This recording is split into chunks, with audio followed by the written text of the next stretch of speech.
All right. I hope you all have a really good time today. I'll see you at the end. Enjoy.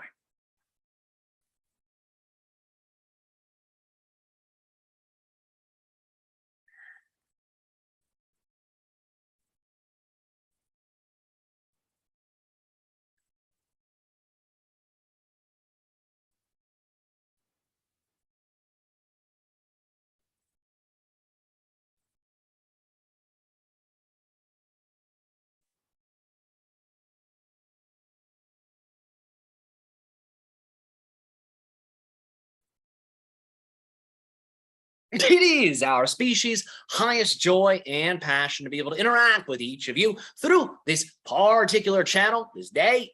This transmission is all about the idea of the founders, the founder species, the founder beings that have given rise not only to the different realms and densities that exist, that consciousness is able to inhabit and incarnate into, but also the various forms, the various bodies that exist within each of these realms, within each of these dimensions, within each of these densities.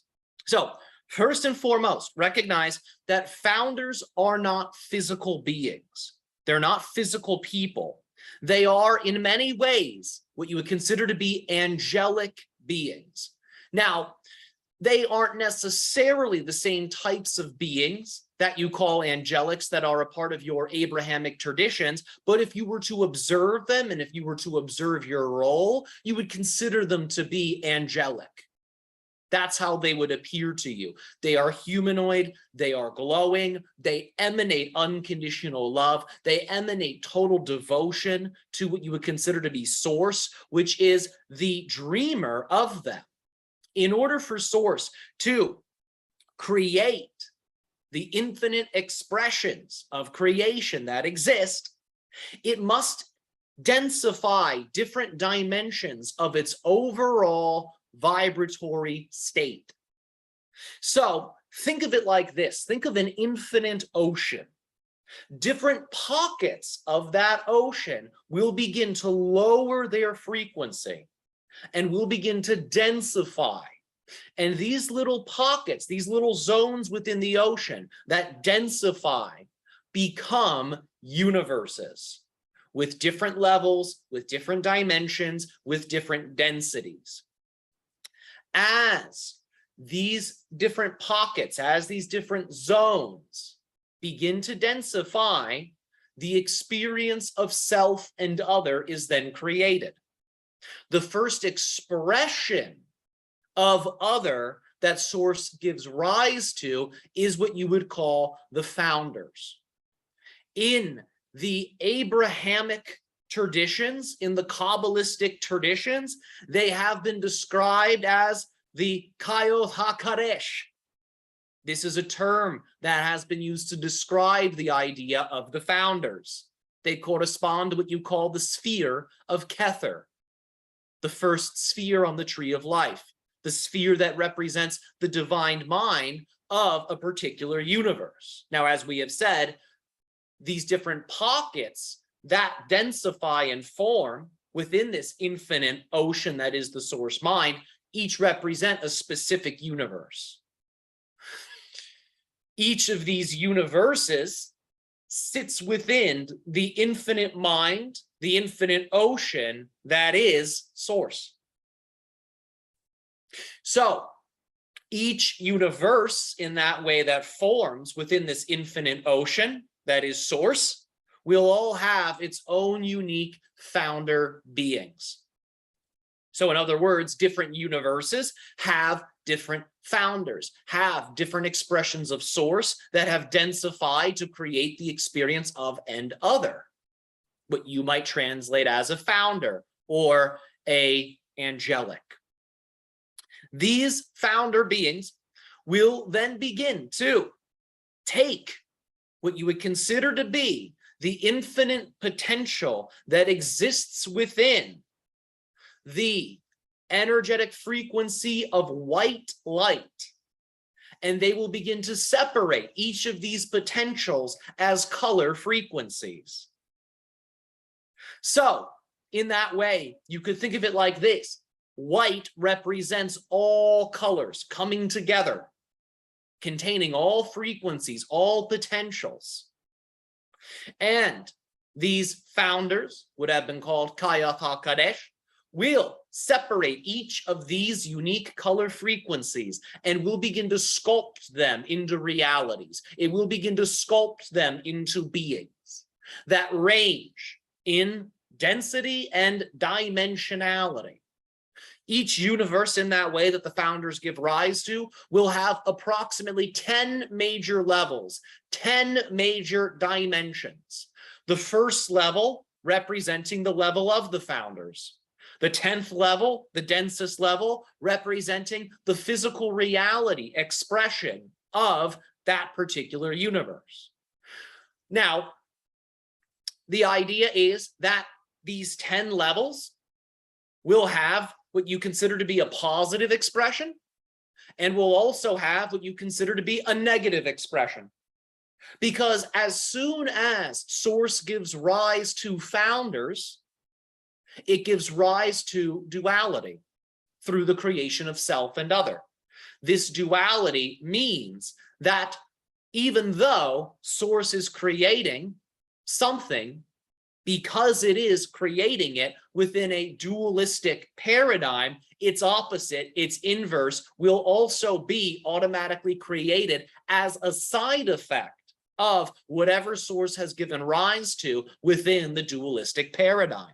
So each of these 10 levels that make up a particular universe will also have their own inverse expression. The inverse expression of these 10 levels will be even denser than what you consider to be that manifest universe.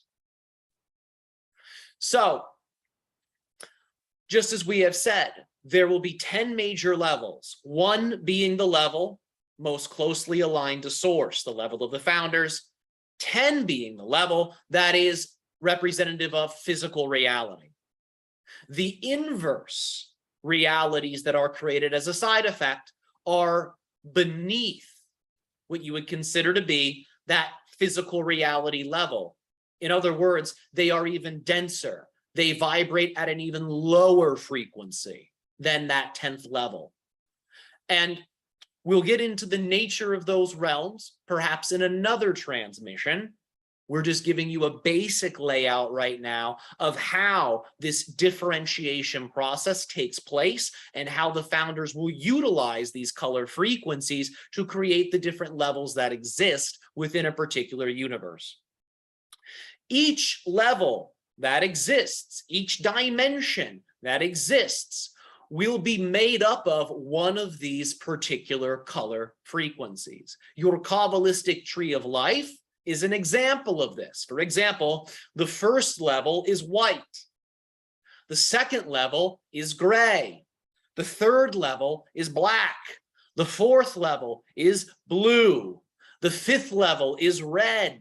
The sixth level is gold. The seventh level is green. The eighth level is orange. The ninth level is purple. And the 10th level is also in that way black. Each of these color frequencies organized on each of these 10 levels contain within them archetypal expressions that will manifest as what you consider to be different celestial bodies. So, for example, the color frequency of black in your particular solar system gives rise to what you call Saturn. It also gives rise to your Earth. The color frequency of red in relationship to your solar system gives rise to Mars. The color frequency of blue gives rise to the idea of Jupiter in relationship to your solar system, so on and so forth. Each of these color frequencies will manifest different celestial bodies and will also manifest different elemental expressions. On Earth, you translate them as fire, air, spirit, water, and earth. These elemental expressions also express as the different seasons that you move through. This is the first level that the founders will give rise to. Before the founders create beings, the founders will create matrices. They will create reality complexes. They will create celestial bodies that consciousness can incarnate within and upon. Now, we'll talk about the idea of incarnation within, and we'll talk about your particular solar system, because that is simpler to talk about, because your solar system is a microcosm of the macrocosm. By studying your solar system, we can describe to you a picture that will represent how the entirety of the cosmos was created and how it functions. So each planet that exists, that the founders gave rise to, making the planet out of a color frequency original energy, is its own intelligence. Each planet that exists in your solar system is literally alive.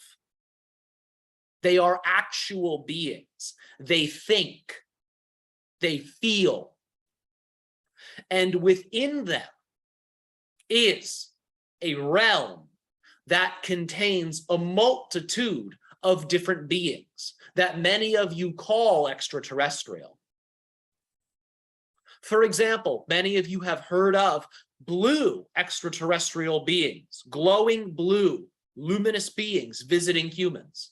These are beings that exist within the dreaming mind of your planet Jupiter. They're not limited to Jupiter. However, they are of that particular world. For example, Jupiter is one of the planets, it's one of the celestial bodies that was made from that original color frequency of blue. There are other stars and planets and celestial bodies that are also made of that frequency. There are, for example, extraterrestrial beings that some of you have interacted with that appear to be purple in nature. They glow with a purple light. Some of them seem to emanate sparkly purple pixels. These are beings that exist within the dreaming mind, the dreaming consciousness of your moon. So these planets are sentient beings that think, that feel, and their mind, their consciousness contains many levels, many types, many variations of energetic, extraterrestrial, extra-dimensional beings. When these beings interact with you, sometimes they are physical in nature, when the veil is incredibly thin. But for the most part, they're energetic. They'll visit you in your astral state, in your dreaming state, or in deep states of meditation. Now, we'll go back to the idea of how these founders give rise to form. For once these different matrices are created that you call the stars, that you call the planets, certain types of environmental evolution are able to take place. Some of the first forms that are engendered are what you would consider to be bacterial forms and what you would consider to be plant forms. These are, in general, in terms of physical realities, the types of beings that are first created by the founders, because plants and what you call animal bacteria can synergize together in a way that produces the capability of producing higher forms of life. So founders will give rise to these types of expressions first, specifically because these basic forms of expression contain very, you could say, malleable, very adjustable expressions of DNA.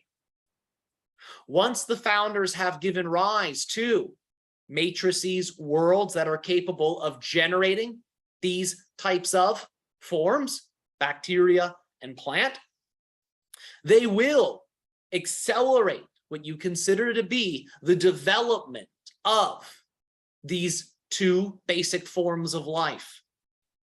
And they will, in that sense, guide the evolution of a physical planet capable of supporting complex life in a way that is based upon the genetics of these two primary expressions of being. Once the planet has become conducive for the formation of intelligent life, it will begin to then work with the founders in a manner that allows for them to give rise to other forms of expression. So the founders will draw upon additional color frequencies, blending them together in a type of rainbow-esque way that allows for them to create different proportions amongst the colors. So certain features, certain elements, certain qualities will be emphasized and others not so much. And they will take these color frequencies, blend them together, and will create the idea of what you consider to be light body formations that you would translate as different expressions of animal consciousness. So in that sense, the first animals were not necessarily physical. They were energetic animals.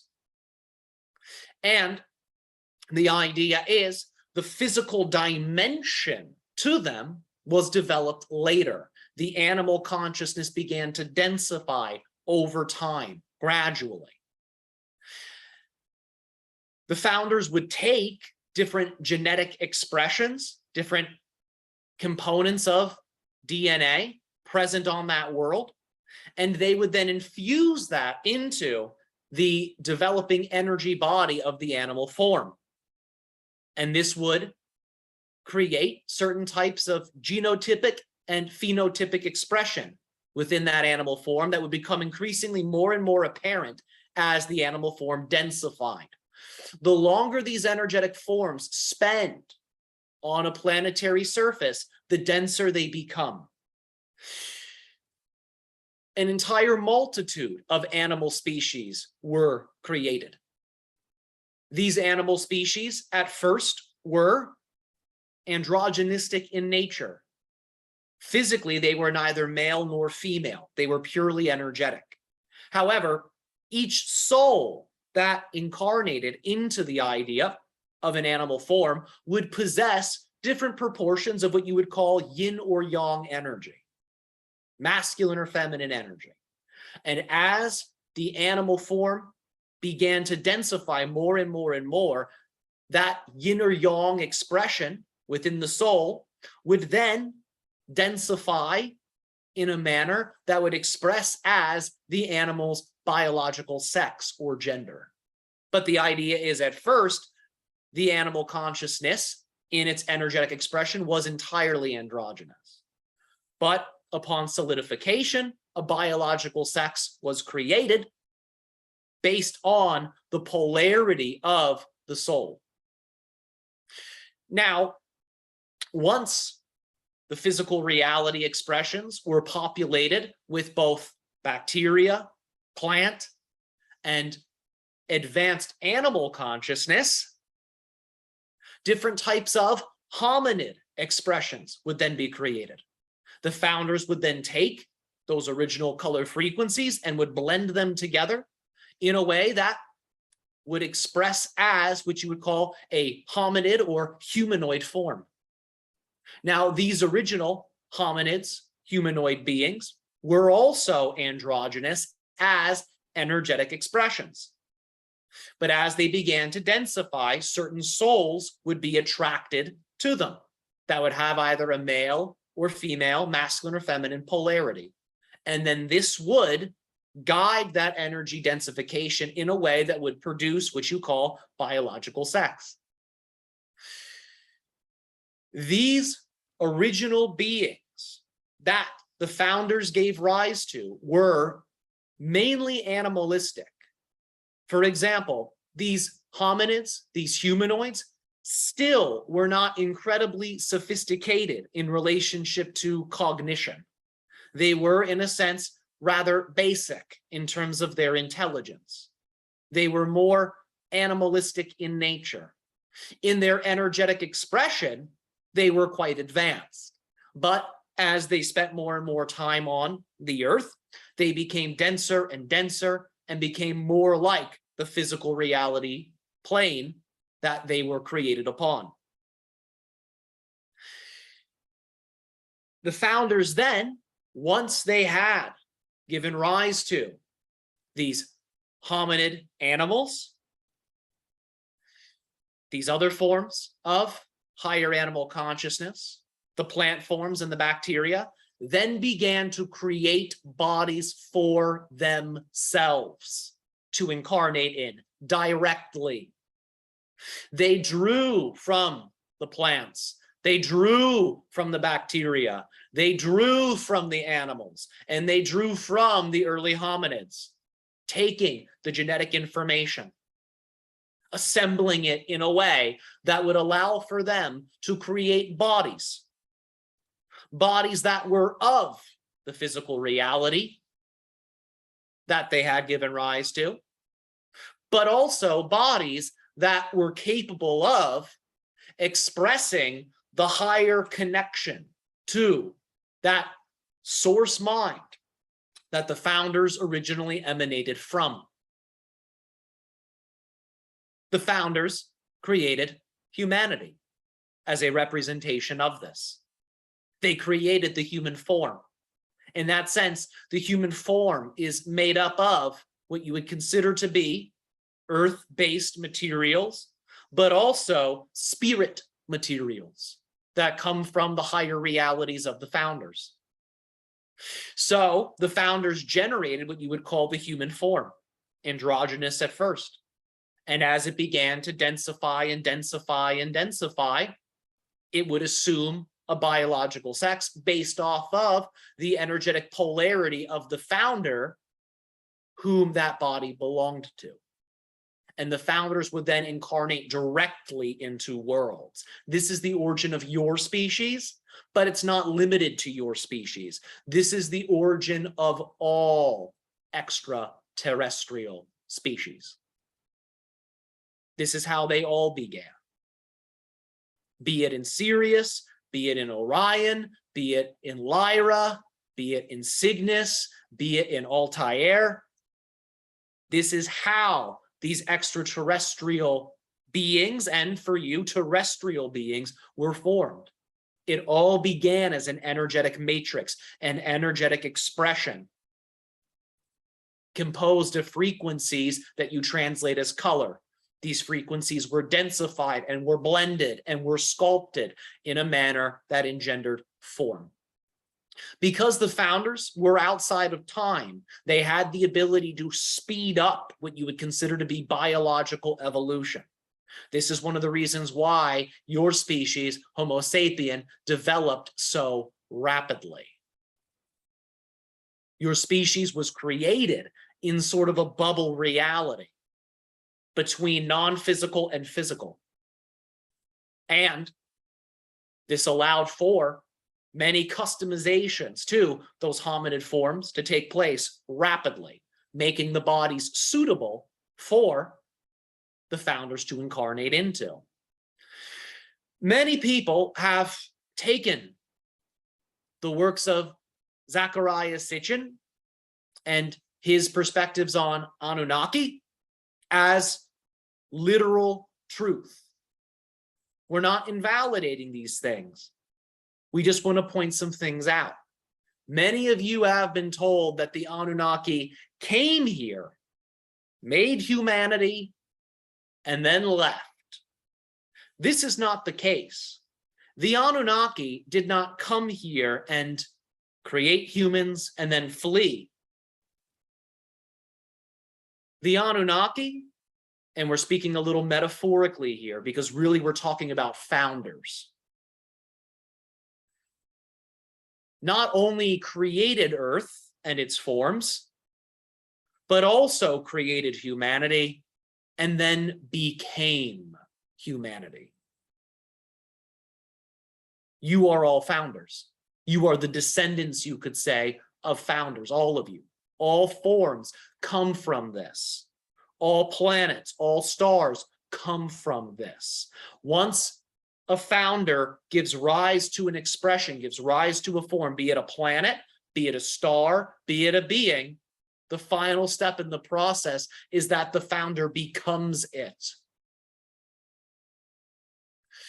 So all forms in that sense are of founders.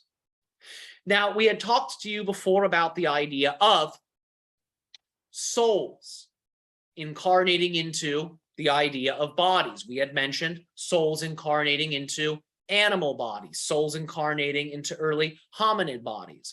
These souls are also founders. The idea is certain forms, for example, would be engendered, would be created. And then the idea is, for example,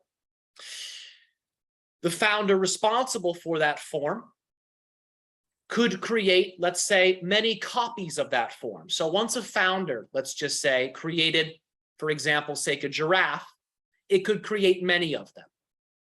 The founder would then diversify its consciousness. It would sort of split its consciousness into multiple souls, each one taking on one of those giraffes, let's just say, that had been created. In that sense, all animals are of the same oversoul.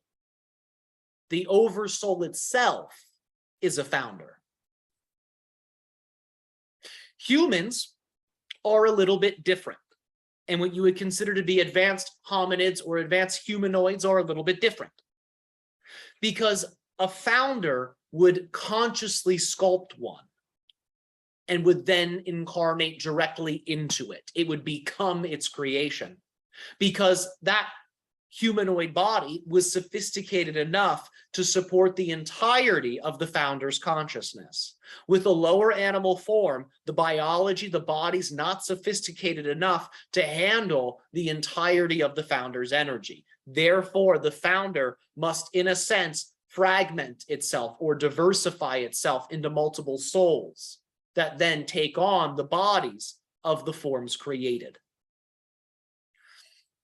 So we'll talk about how the founders enter into reality and give rise to the idea of planetary expressions. The entry point for a founder into a material universe is a star. The first expression of a material universe that a founder will give rise to is a star. Once a star has been created, the creation of material light has then been initiated into a physical universe. As soon as this happens, the opposite is also created, darkness. So as soon as one star is created, what you call outer space is then created as a side effect.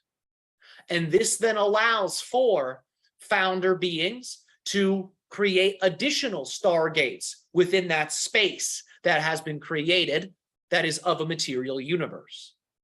What you call the star clusters at your galactic center were the first stars engendered.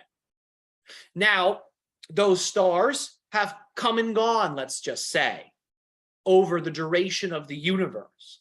But the galactic center represents the location of the original stargates. The black holes that surround these original stars represent the portals that other forms of consciousness then utilized to create within the universe. So, as we had said, each thing that is created will automatically engender its opposite. So as soon as these original stars were engendered, what you call the void of space was then created, as was what you call black holes. And these things serve particular functions. Black holes will save that, though. There's a lot to cover here. As we had said, this is a large-scale history lesson, reality creation lesson. So we'll table that for now.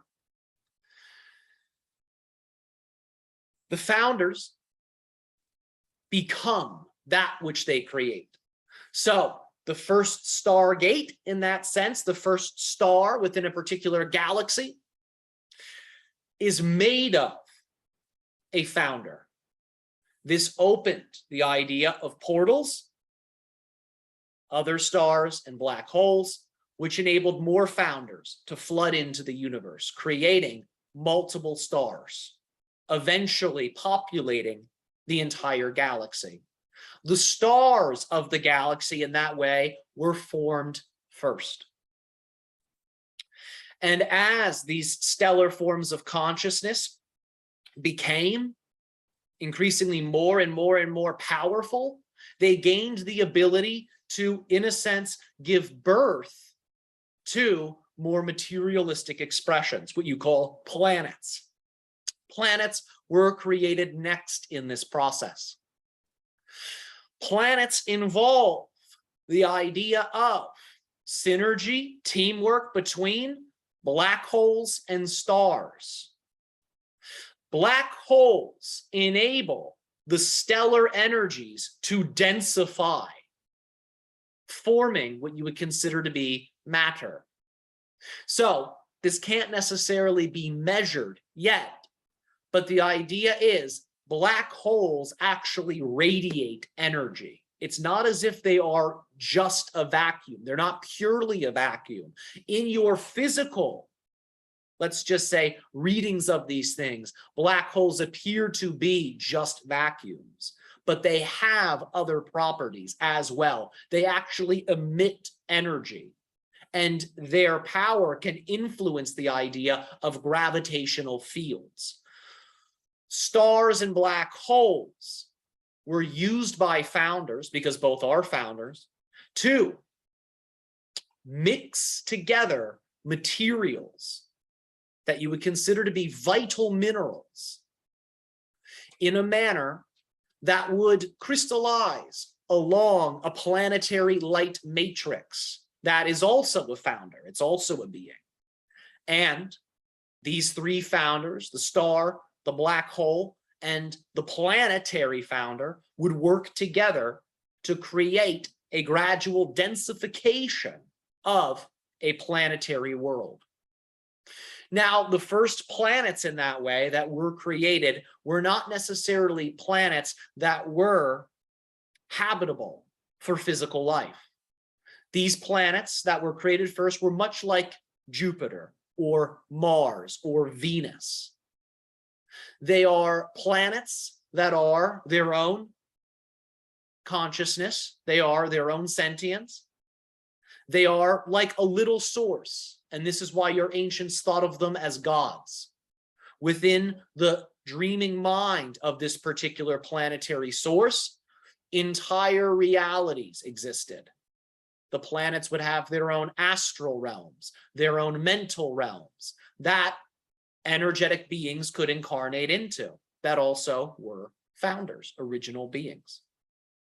Their evolution is similar to the evolution on Earth, but it simply takes place on a higher frequency, more of an energetic level.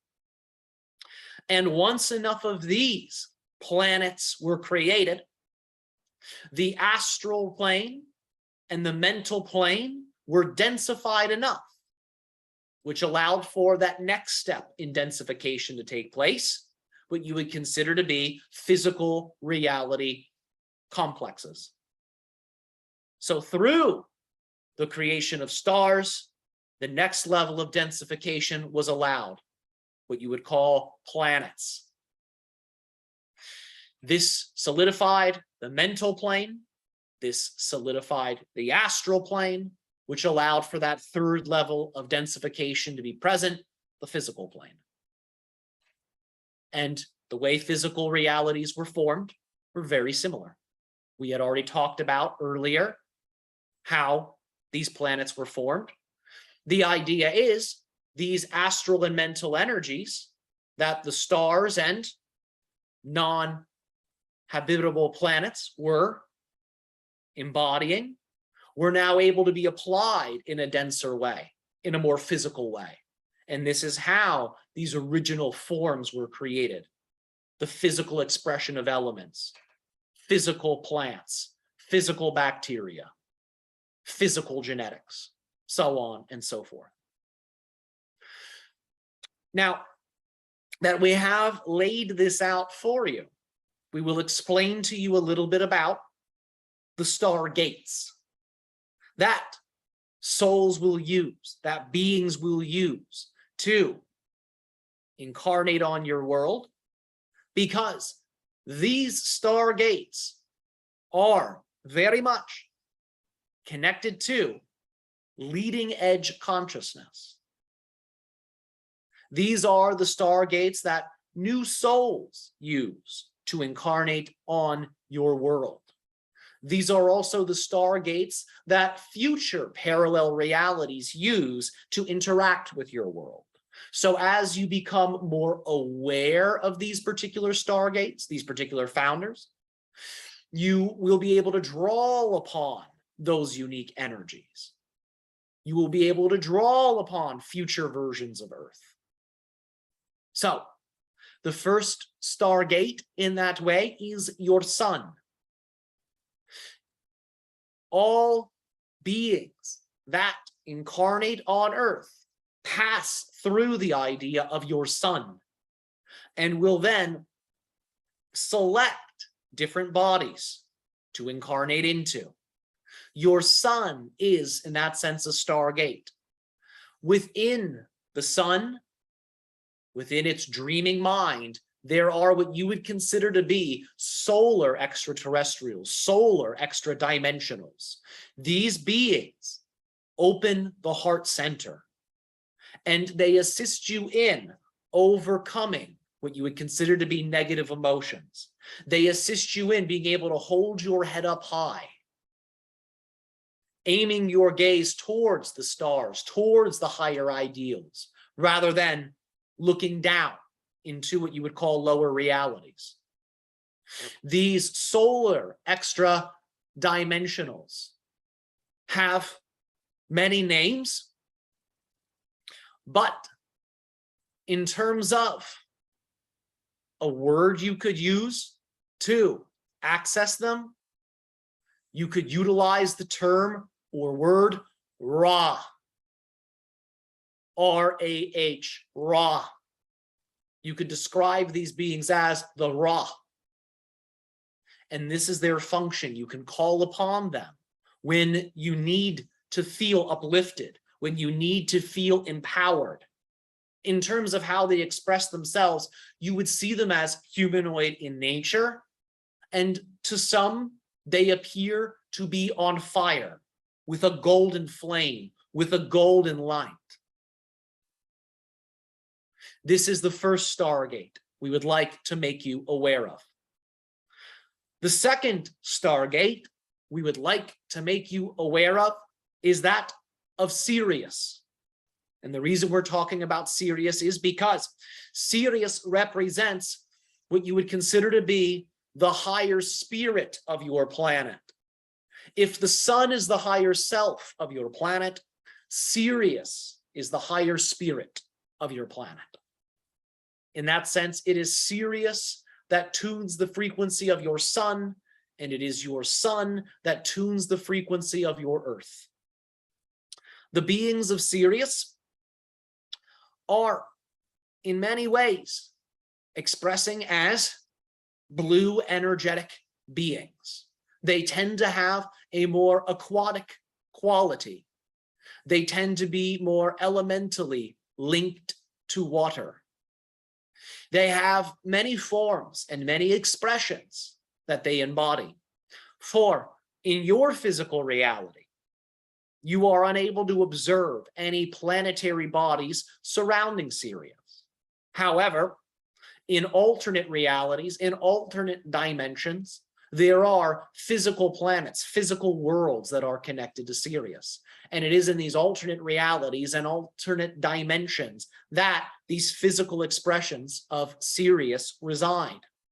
They are humanoid in nature, and they, in a sense, to you would appear to be a hybrid race, a hybrid species that is sort of amphibious that is sort of fish-like and is sort of cetaceous.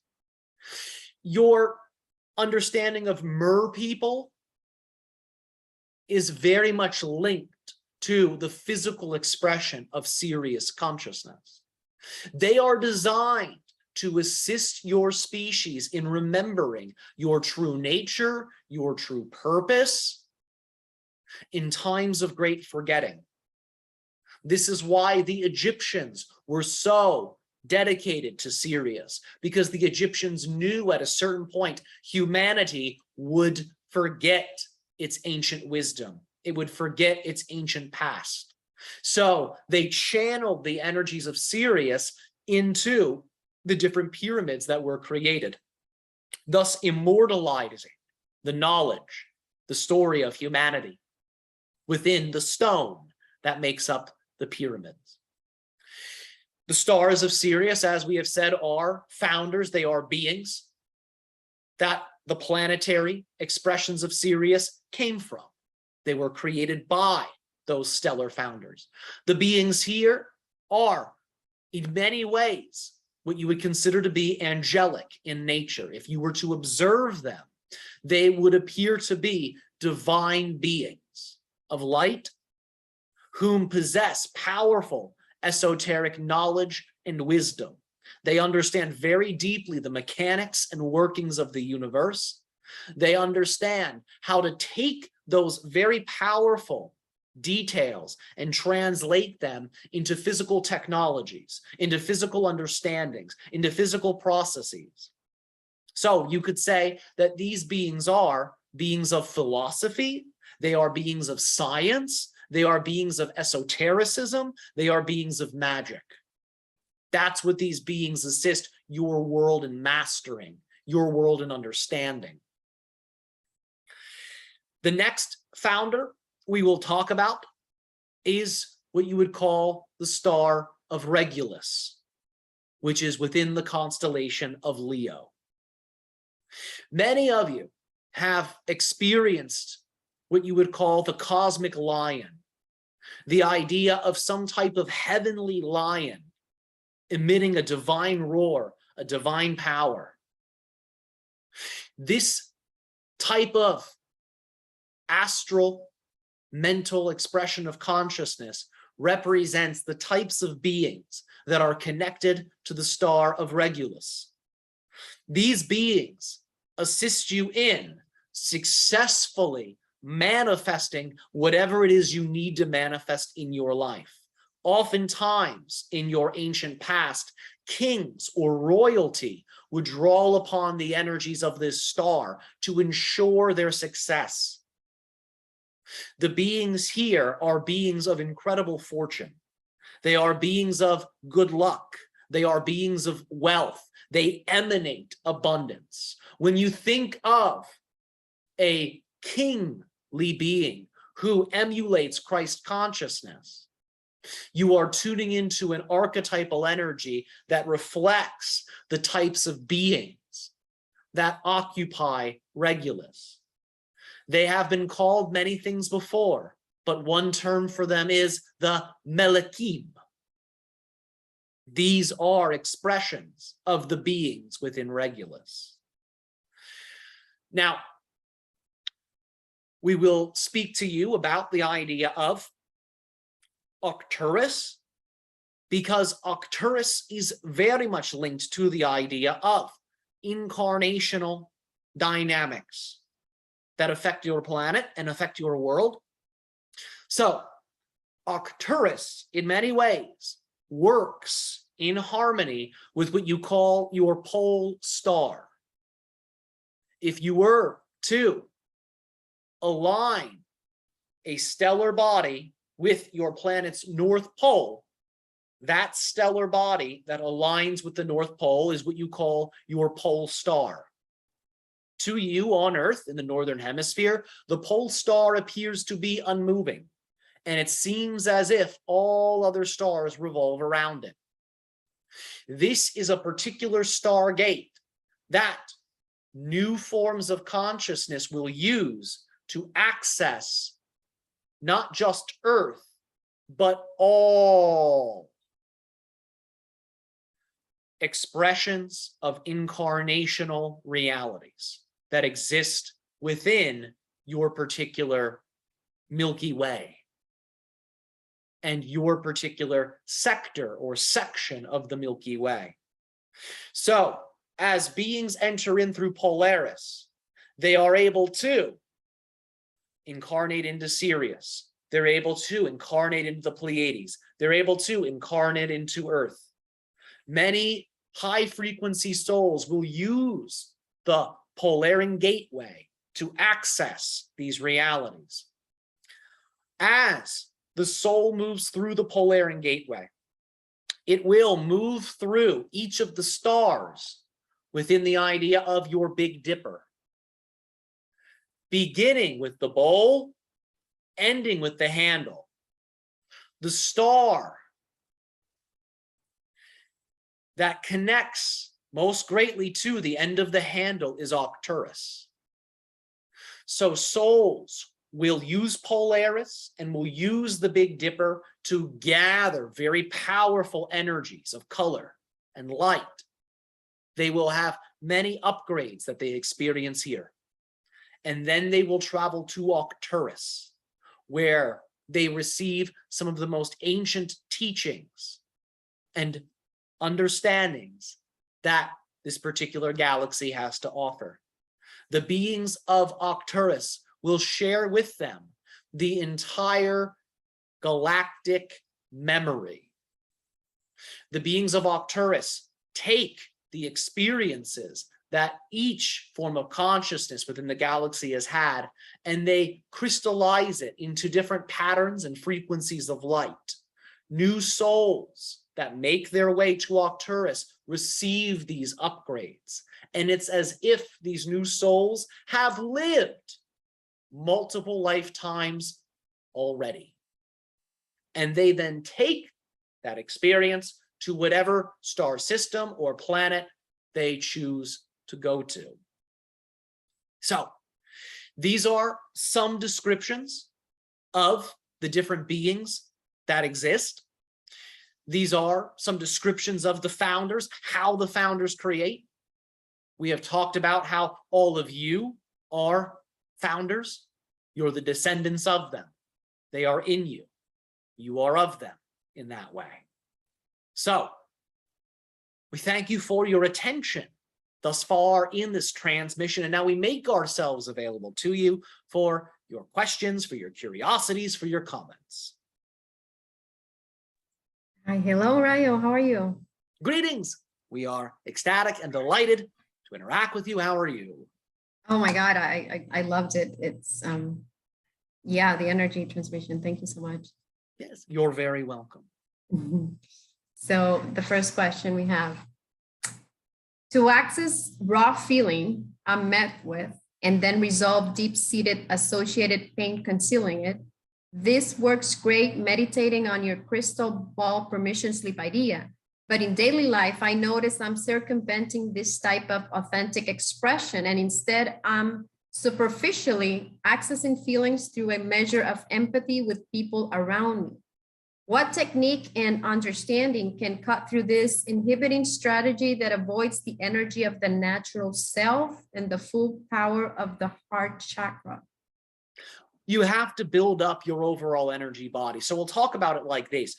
You have the idea of people in your physical reality that trigger you, yes? Or a TV show or a song or something you experience outside of you triggers you. Keep in mind, as we have said, the planets that exist around you are actual beings. You are made of the same color frequency. You are made of the same energy that they are made of. Therefore, you are linked to them.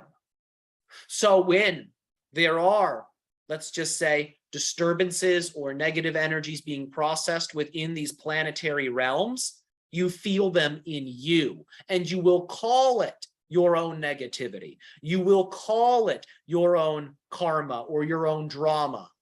But in actuality, what you're experiencing is a sensation that is rippling throughout the universe that you are tuning into. So whenever you're experiencing negative thinking, negative feeling. Recognize it's not just yours. You're picking up on a signal that is moving through the entirety of creation.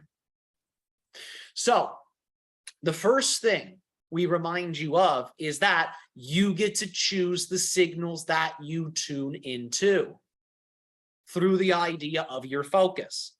Now, if you try to deny the signal that's moving through you, you might call it anger, you might call it sadness, you might call it grief. If you try to deny that and hide that and shun that, you'll actually end up clogging your energy system with that very quality, so it lasts longer, it sticks around. You can't push that thing away.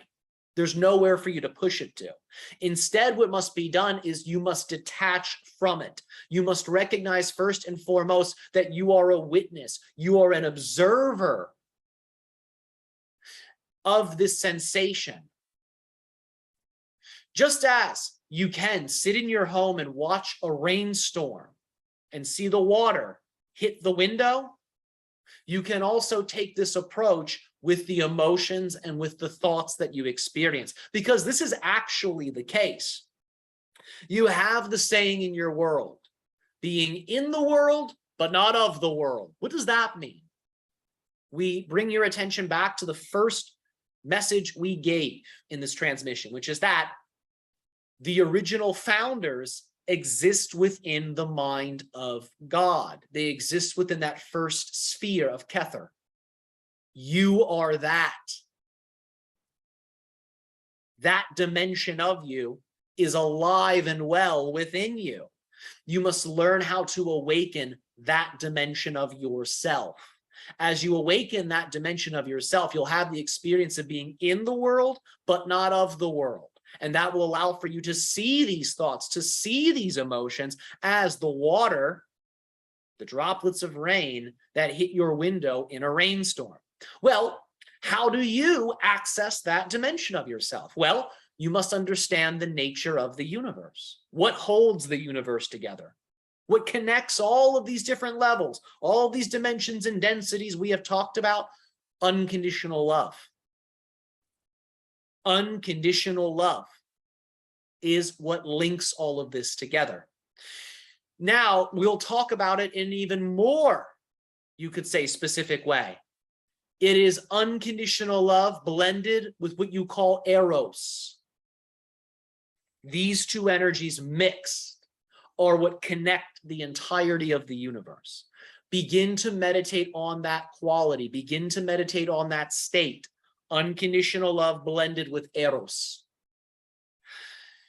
As you meditate upon that state, it will be easier for you to tune in to that dimension of yourself that is in the world, but is not of the world. And that then creates the idea of that recognition that you're watching this signal move through you. Because that's really the most you can do. Let that signal, let that movement move through you. It's a universal movement, connected to you, connected to your story. But there's a dimension of you that is above all story, that is above all identity. Commune with that, and you'll find these things flow through you. They don't affect you as much. To connect to that, tune into those two qualities we mentioned, unconditional love, eros. Bring those energies into your heart center. Focus on this. And just observe, just watch the negativity. Don't try to change it. Don't try to push it away. Don't curse it. Don't praise it, just watch it. And as you're watching it, watch it from that perspective of unconditional love and eros. And soon what you'll find is the feeling dissipates. It sort of breaks up on its own. Because you'll have changed the dial. You'll have changed the station that you are listening to. So we thank you for your question. We enjoyed delivering our answer. Bola, you can unmute yourself and ask your question, please. Thank you, Ryan. Hi, Ryan. Nice to see you again. Yeah, it's so exciting to interact with you as well. How are you? I'm very well. Thank you so much for this transmission. It was really, really insightful. I have a question for you and also for my future self in the dimension where Africa is existing in its most highest, well, in a very high state. And I'm wanting to know what is the permission slip, or should I say the stargate that I can really work with in order for me to perceive this, to actually be part of it and perceive Africa as a continent in, you know, in a much higher state Yes, of yes. development. Draw upon And the energies of Regulus. Yes, yes. So okay, this will take practice to really summon the beings connected to it and to summon the founder that is the star itself. But the idea is you can bring the star of Regulus down upon Africa, down upon the continent. okay, The idea is to see the star of Regulus above you within the constellation of Leo and see the star glowing and see that cosmic lion we mentioned. As we had said, Regulus is the star of royalty. It is the star of kings. Mhm. So Africa used to be a location, a continent where there were many kingdoms Mm, before the idea of colonialism took mhm, place and took over. So you can begin to restore the energetic makeup of the continent itself by seeing that star above you. And every breath, every inhale and exhale, see the star of Regulus get brighter and brighter and brighter. And after about 10 breaths, bring the light of Regulus down onto Africa. See the whole continent turn golden, and ask that Africa be blessed with success, with prosperity, that Africans be treated and treat one another well, as if each person were divine nobility and royalty. mm, Ask that the ancient energies and understandings of Africa be rediscovered and understood. Ask that the resources of Africa be regenerated and used in a beneficial way. Regulus is very much linked to the idea of Africa, and it can be used to bring it back into balance, to assist it in growing in a prosperous way once more. Oh, just thank you so much. And I have just one more question. Sure. When this happens, what role is Africa playing in terms of Gaia, in terms of developing and evolving the entire planet? It will play a major role in restoring what you call the divine feminine energies.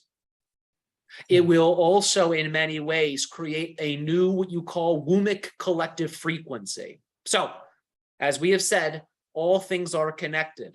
In terms of those in female bodies, the womb is linked to all other wombs that exist on your planet.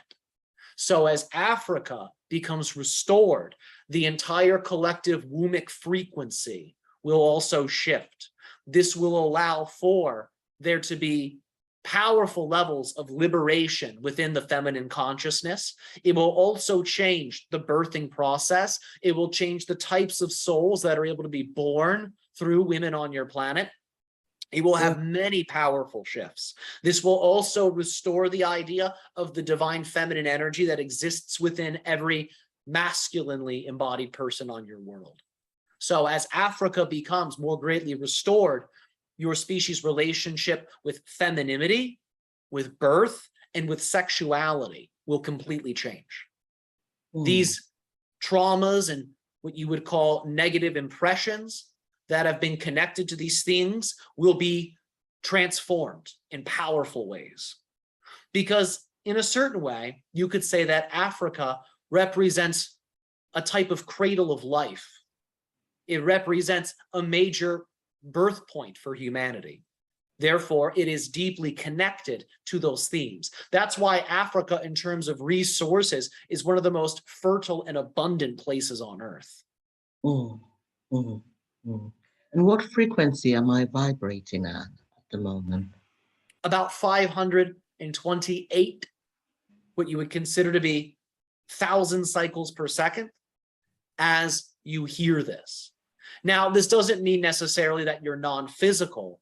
It just means that you are accessing within yourself the non-physical energies of your higher heart. So it's like you're accessing the heart chakra of your energy body.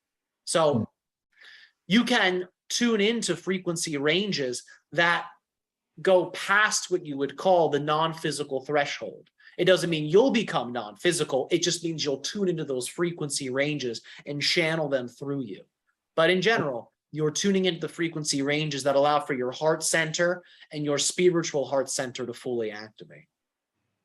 Thank you. Thank you so much, Ryan. Yes, Thank you're you. very welcome.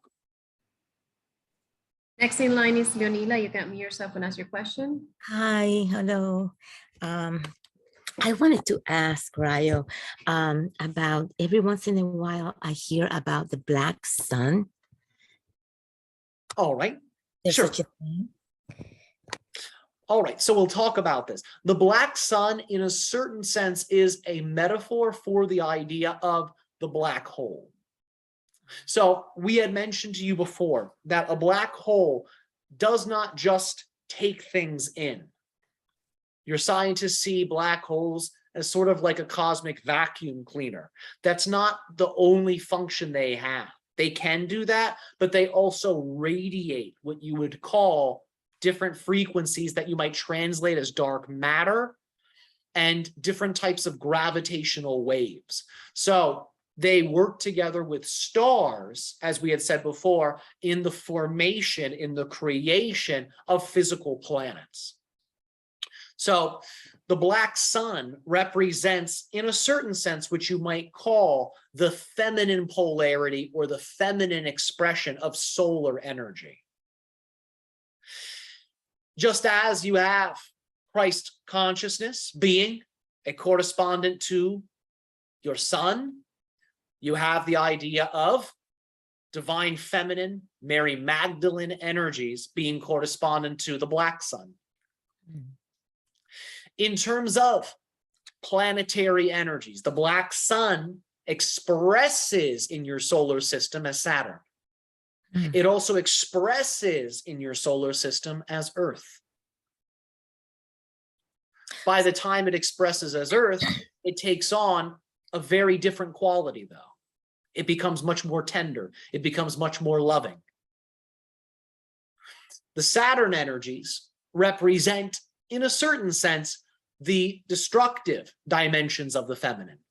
And you can see these dimensions by just recognizing that one day the Earth will eat you. Will break your body down. The feminine has a destructive power. Saturn represents this. But in terms of Earth, Earth represents the creational power of the feminine, of the black sun. The black sun itself exhibiting both. It pulls things in, which is a type of destruction, but it also emanates energies, which is a type of creation. Does that answer your question? Yes, but also I wanted to ask because I thought that we lived, I read somewhere that our sun has a twin that we had. Sure, we had talked to you about this earlier as the star of Sirius. Oh, I Yes, see. that would be the I see. twin, the pairing for your sun. But it is actually a trinity. Okay. Your North Star, Sirius, and your sun work together in a powerful way. Okay. And how is that helping us right now with the shift that we're going through? Sure, so we'll talk Yeah. about it like this. There is a wobble connected to the axial rotation of your planet. And this wobbling creates a shift in which star appears to be your North Star.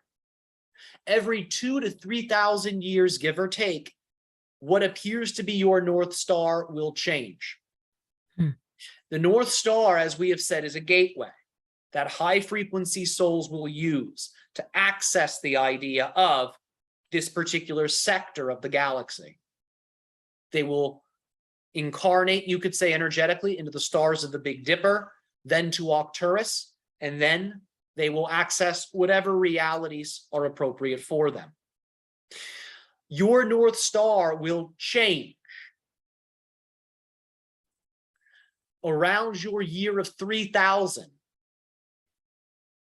The North Star will change to the star of Erai, which is connected to the constellation of Cepheus, which you translate as the king. This shift in consciousness you're already beginning to experience now. This awakening of Christ consciousness is a translation of this new energy coming in. The way these three stars serve you now is that they attract to Earth specifically these high frequency souls and these new energies that are coming forth. So think of it like a circuit. Your future pole star, Erai, will feed into Polaris. Polaris will feed into Arcturus.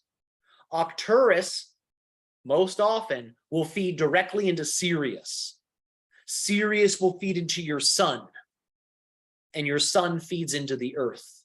So it's a road. These are like different nodes on a map, on a highway, on a path that souls will use to access the earth. And the specific types of souls that are drawn in are very high frequency, very high quality.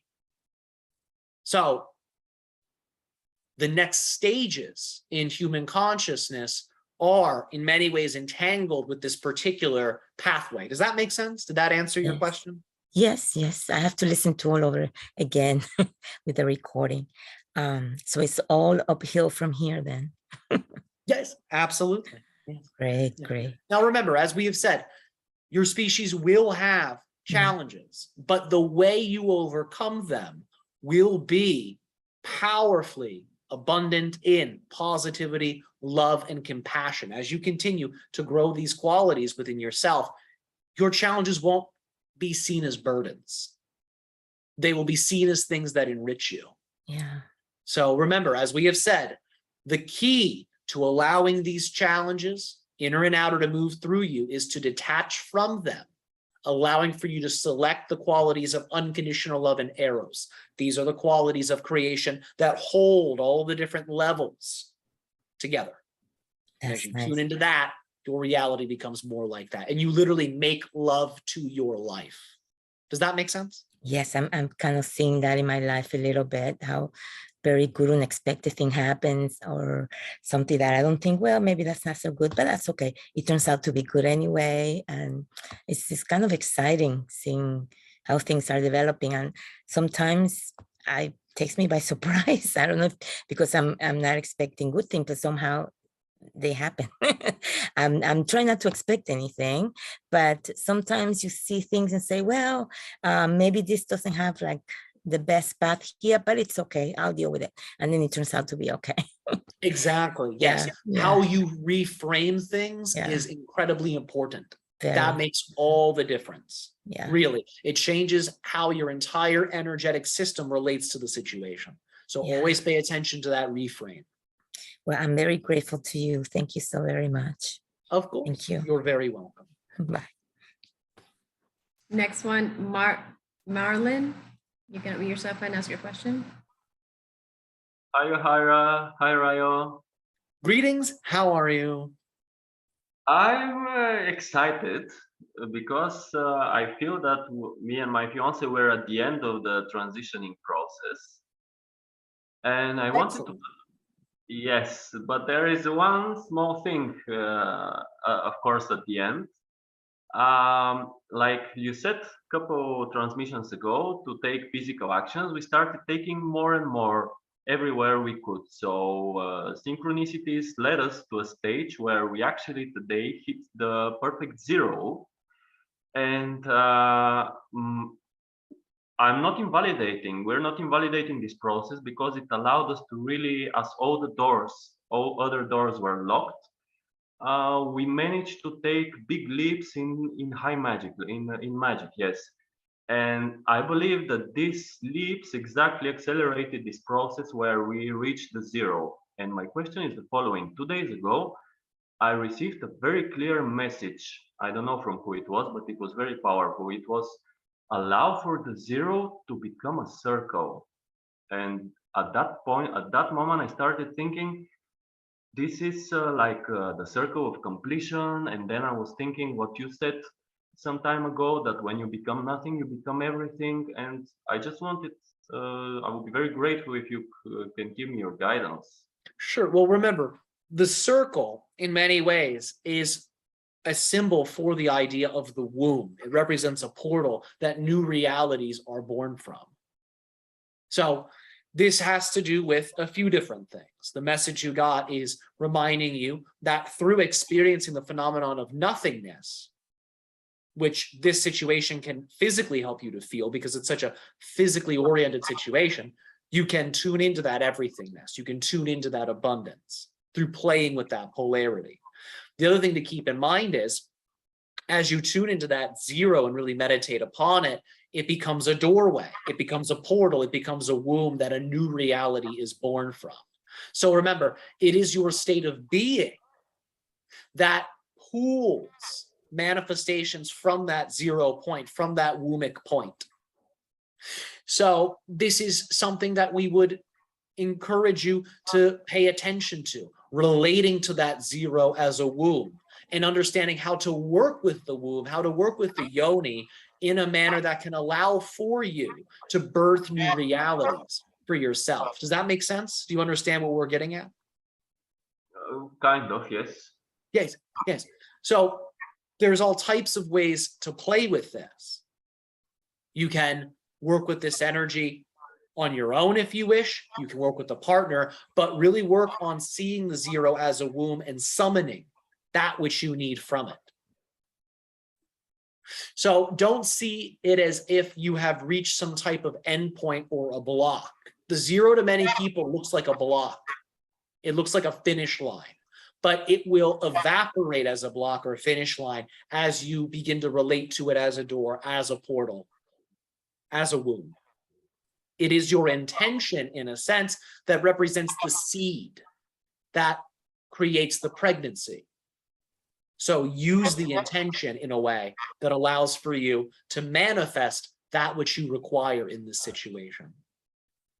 The practice that we would suggest, if you're open to it, specifically is the practice of what you would call sexual magic to work with that wombic energy. Does that make sense? Yes. Yes. All right. That's what we would advise specifically for this, because of the correspondence between these different symbols. And may I ask you if this circle is in somehow related to the celestial waters of high magic? Please repeat your question one more time for us. If the circle is connected to the celestial waters of high magic. The celestial what? Waters. Are you saying waters? Lotus, like the flower, like the Shem operation. All right. All right. Yes. So the circle represents totality. It represents unity. So for example, when you perform the Shem operation, you have the 72 angelic surrounding you. That's an example of a circle. Yes. Even if you were to summon the 4 elemental angels around you, that's also a representation of a circle. So anytime you are surrounding yourself with these different frequencies, you are creating the idea of a circular energy. The circular energy, again, represents a portal for manifestation. So the circle does have a strong link, a strong connection to any of these operations where you are completing what you would consider to be a process all around you, 360 degrees around you. In terms of the correspondence for the circle, it's higher than what you would consider to be the energies of the Shem operation. The circle, the 0, represents the divine mind itself. So it's above all form. It's above all concept. That's why it is easy to get it to conform to your will, because it's nothing. It can easily become whatever you need it to become. Does that make sense? Yes. Yes. Yes. If it were too busy being something, there would be a limitation on what it could become. But when it's nothing, it can become anything. So it represents a level that's higher than any manifest form. The Shem operation representing stars. However, that is still a type of manifest form. Thank you so much for this beautiful answer. Yes, you're very welcome. It is our joy to share this and more with you. Thank you. You're My very love welcome. to you and all participants. Yes, our unconditional love to you as well. Next in line is Deborah Gibbs. You can open yourself and ask your question. Hi, Ryo. How are you?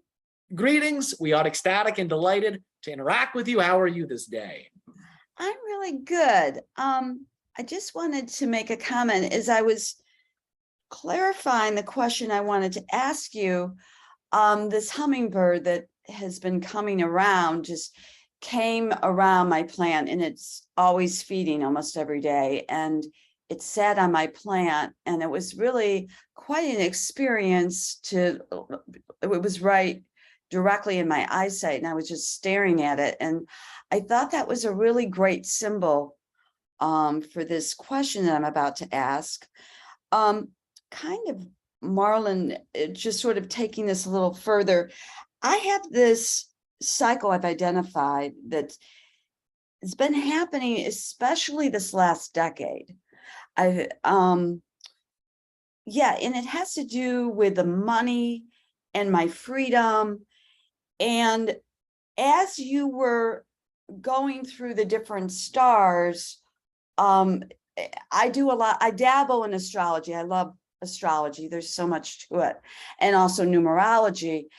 And Uranus is in Leo, and right now, Taurus, which squares Uranus, and Taurus is where I'm early Taurus, so this is in the middle of Taurus, is squaring Uranus, which has to do with personal money. So this is sort of a general question too. So we've got Leo and Taurus squaring each other, and it's,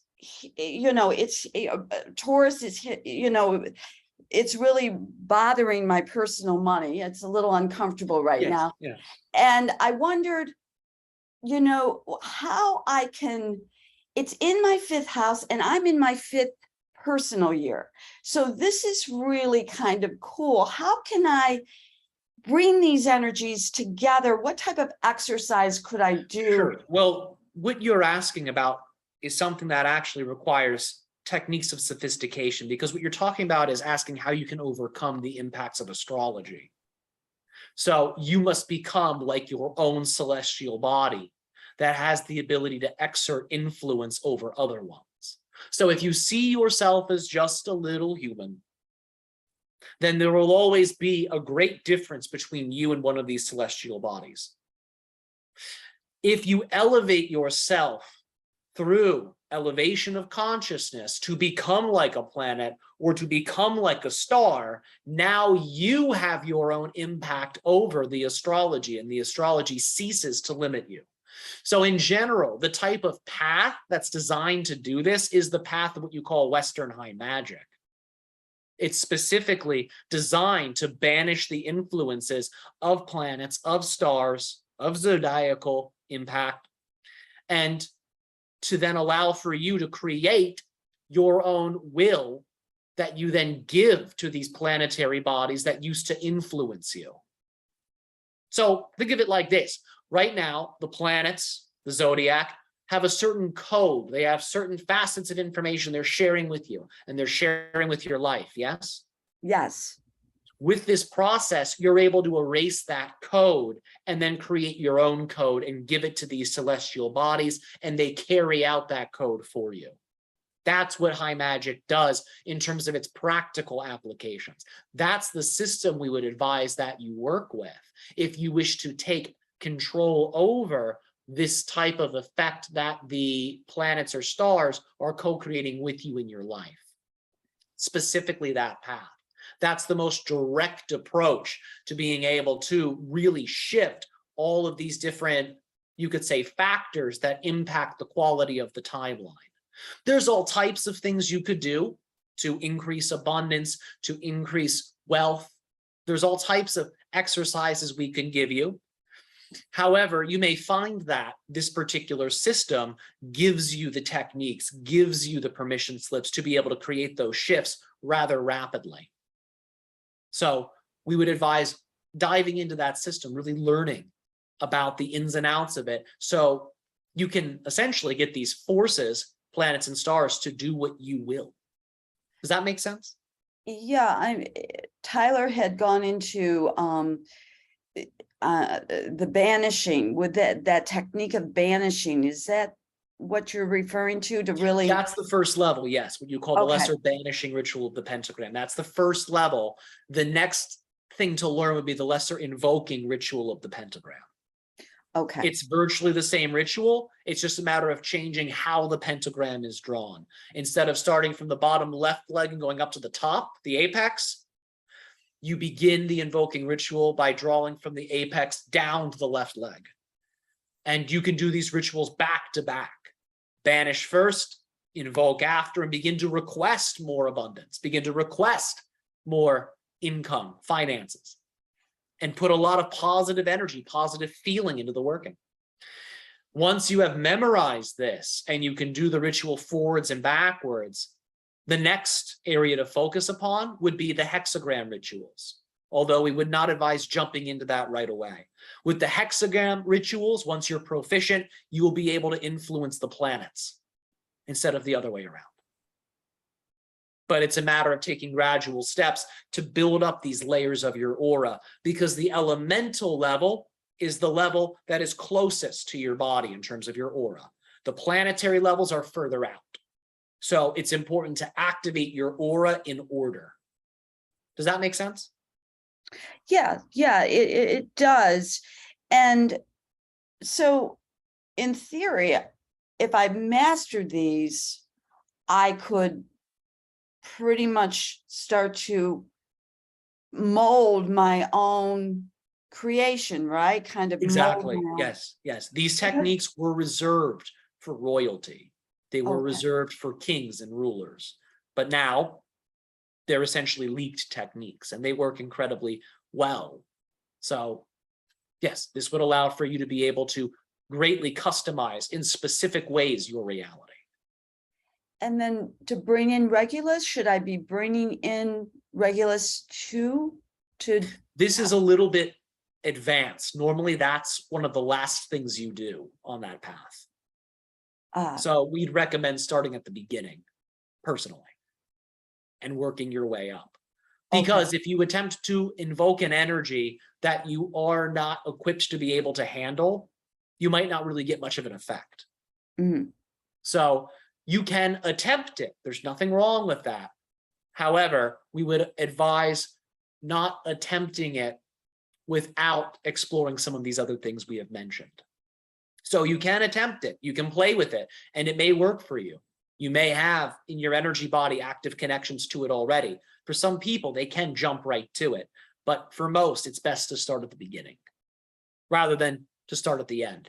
It's like trying to read a book backwards. Does that make sense? Yeah. And the knife for the banishing, can I use, I had cut out this cardboard. Is that okay to use for the knife for the banishing? We would advise either simply working with your hands, doing what you call the sword finger mudra, or getting an actual dagger, a crystal dagger, something high quality. Because if you're working with a piece of cardboard, there's a part of your mind that recognizes it's a piece of cardboard. And oftentimes you label that as a waste product, something trivial, something that's irrelevant. So it will bring that type of energy into the ritual, most likely. So get something that is precious, something that is beautiful, something that you would call a sacred object, and work with that. Now your subconscious will see this tool as a sacred tool, and it will amplify the sensation of sacredness within the ritual. Okay. That's very helpful. Thank you. This is really cool. Thank you very much. You're very welcome.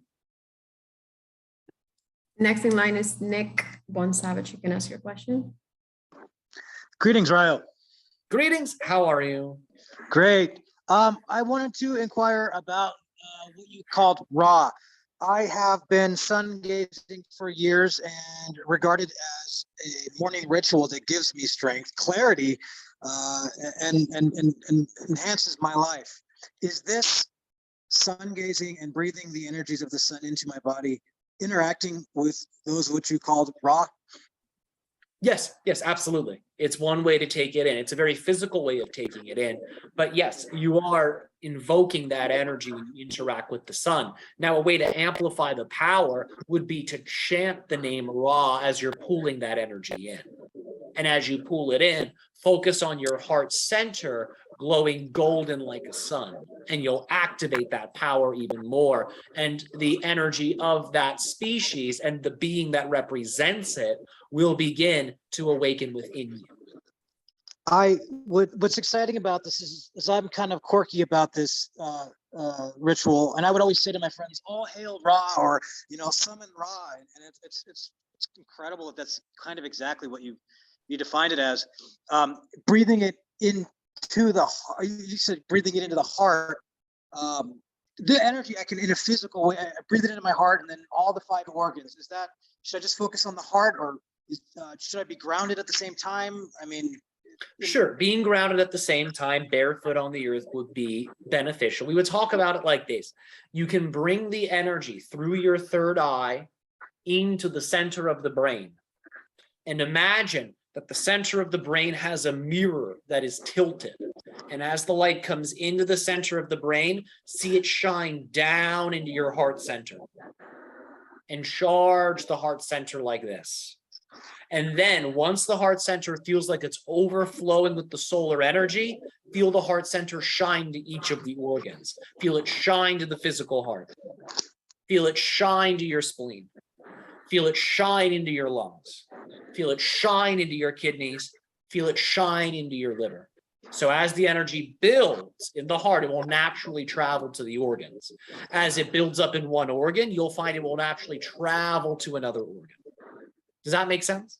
yes. If All right. I do this to an excess, will this create a yang or yang imbalance? Or It can, yes. It might overstimulate you. So we would advise doing the same exercise, but with the moon.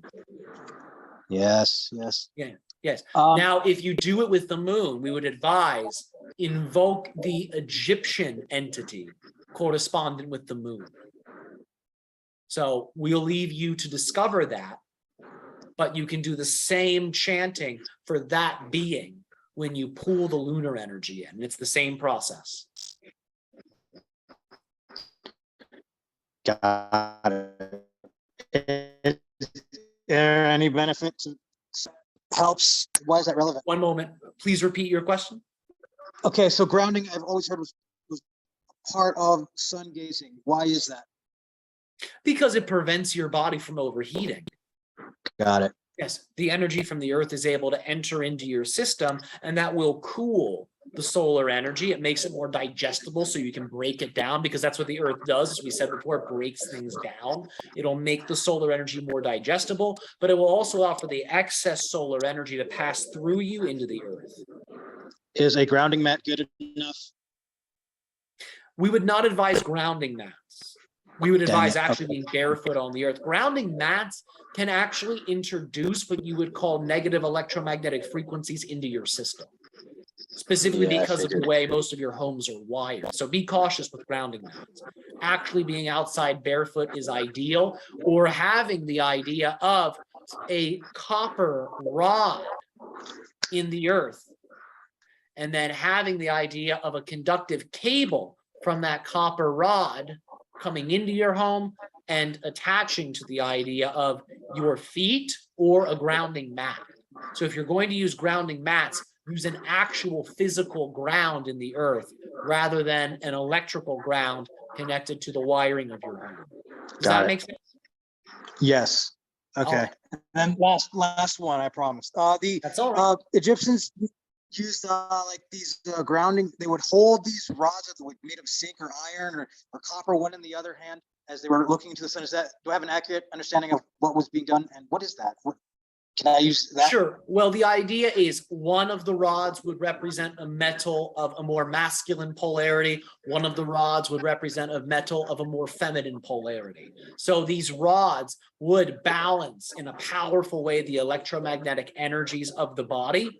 And just as your legs can draw earth energy up through the feet, these rods can draw the earth energy up through the arms. So it's like your entire lower body is able to pull in all of this earth energy while the upper body is taking in the solar energy. So it's a way to deeply enhance the grounding effect, but it's also a way to amplify and increase the conductivity of the energy you're taking in. Got it. Can you reveal what it was? It was what metal in what hand? Are you able Well, to? we'll give you a hint. Don't interpret this completely literally, but think of it as a starting point. Gold and silver. Gotcha. Yeah. Makes sense. You're welcome. Thank you very much. Play with this. There's some other ones you can work with as well, but think of opposites. Think of metals that are opposing in polarity. So gold and silver is one way. And see what other ways there are. Think of the 7 precious metals and see which ones pair together. Does that make sense? So iron and copper. There you go. That's one way. Okay. Pay attention more so to the ones that feel the best for you. So if it helps you actually hold those metals in your hands, see what feels best and switch the hands around. See which hand holding which metal feels best. Does that make sense? Yes, it does. All right. Thank you very much. You're very welcome. Next question. Do you have any suggestions on how to detox? Sure. Well, there's many ways that you can detoxify the body. One of the most gentle ways to do this is through the idea of the consumption of what is known as methylsulfonylmethane, MSM, and lemon juice in water, purified water. This drank in about twice a day can not only hydrate the cells and boost the idea of collagen production, but it upregulates what you call glutathione, which is an endogenous antioxidant, which can remove the idea of toxins from the body, in particular plastics. It's very useful for getting plastic out of the body. So in terms of dosage for methylsulfonylmethane, start small. We can't give you actual doses because we're not a MD in that manner, but some people will start with about, you could say, 1,000 milligrams, and they'll do that twice a day. Some people will do 2,000 milligrams once they've built up to it, and they'll do that twice a day. So find a range that works for you. Follow the instructions on the supplement. Powdered MSM in that sense is an ideal way to consume it. So that way you're not consuming it with any fillers or binders. It's just powder. In addition to this, what you call activated charcoal consumed a couple days out of the week can be incredibly useful. 3 to 4 days out of the week consumed while fasting is ideal. So this could be first thing in the morning and not eating for about 2 hours. This might be having the activated charcoal at night before bed. But the idea is not to combine the activated charcoal with any type of drug or medication or supplement because it can neutralize it.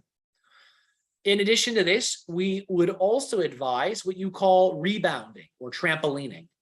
This will pump your lymphatic system and is excellent for detoxification. If you wish, you can blend all 3 of these things. That doesn't mean do them all at the exact same time. We wouldn't recommend charcoal and MSM. They'll cancel each other. What we mean is make those 3 things a part of a usual regimen if those things are appropriate for your body, and you'll find that your health grows in some powerful ways. So that's a few tools that might serve you. Just a time check. It's 4:49 and we have 8 more questions. So All right, we will keep taking the questions and we will let you know when it's time to shift gears into the Q&A. okay. End point, moving into the meditation. Perfect. Svet Botev, you can ask your question. Okay, Natalia. Hi, Sorry. how are you? Yeah. Sorry, how are you? Greetings, good day. We are well. How are you? I'm great, thank you. So I'm exploring ways to assist the energy harmonization of my daughter Gabriela so that she's recovering from her medical condition. And several weeks ago, me and my family visited a place which is called Home of the Good.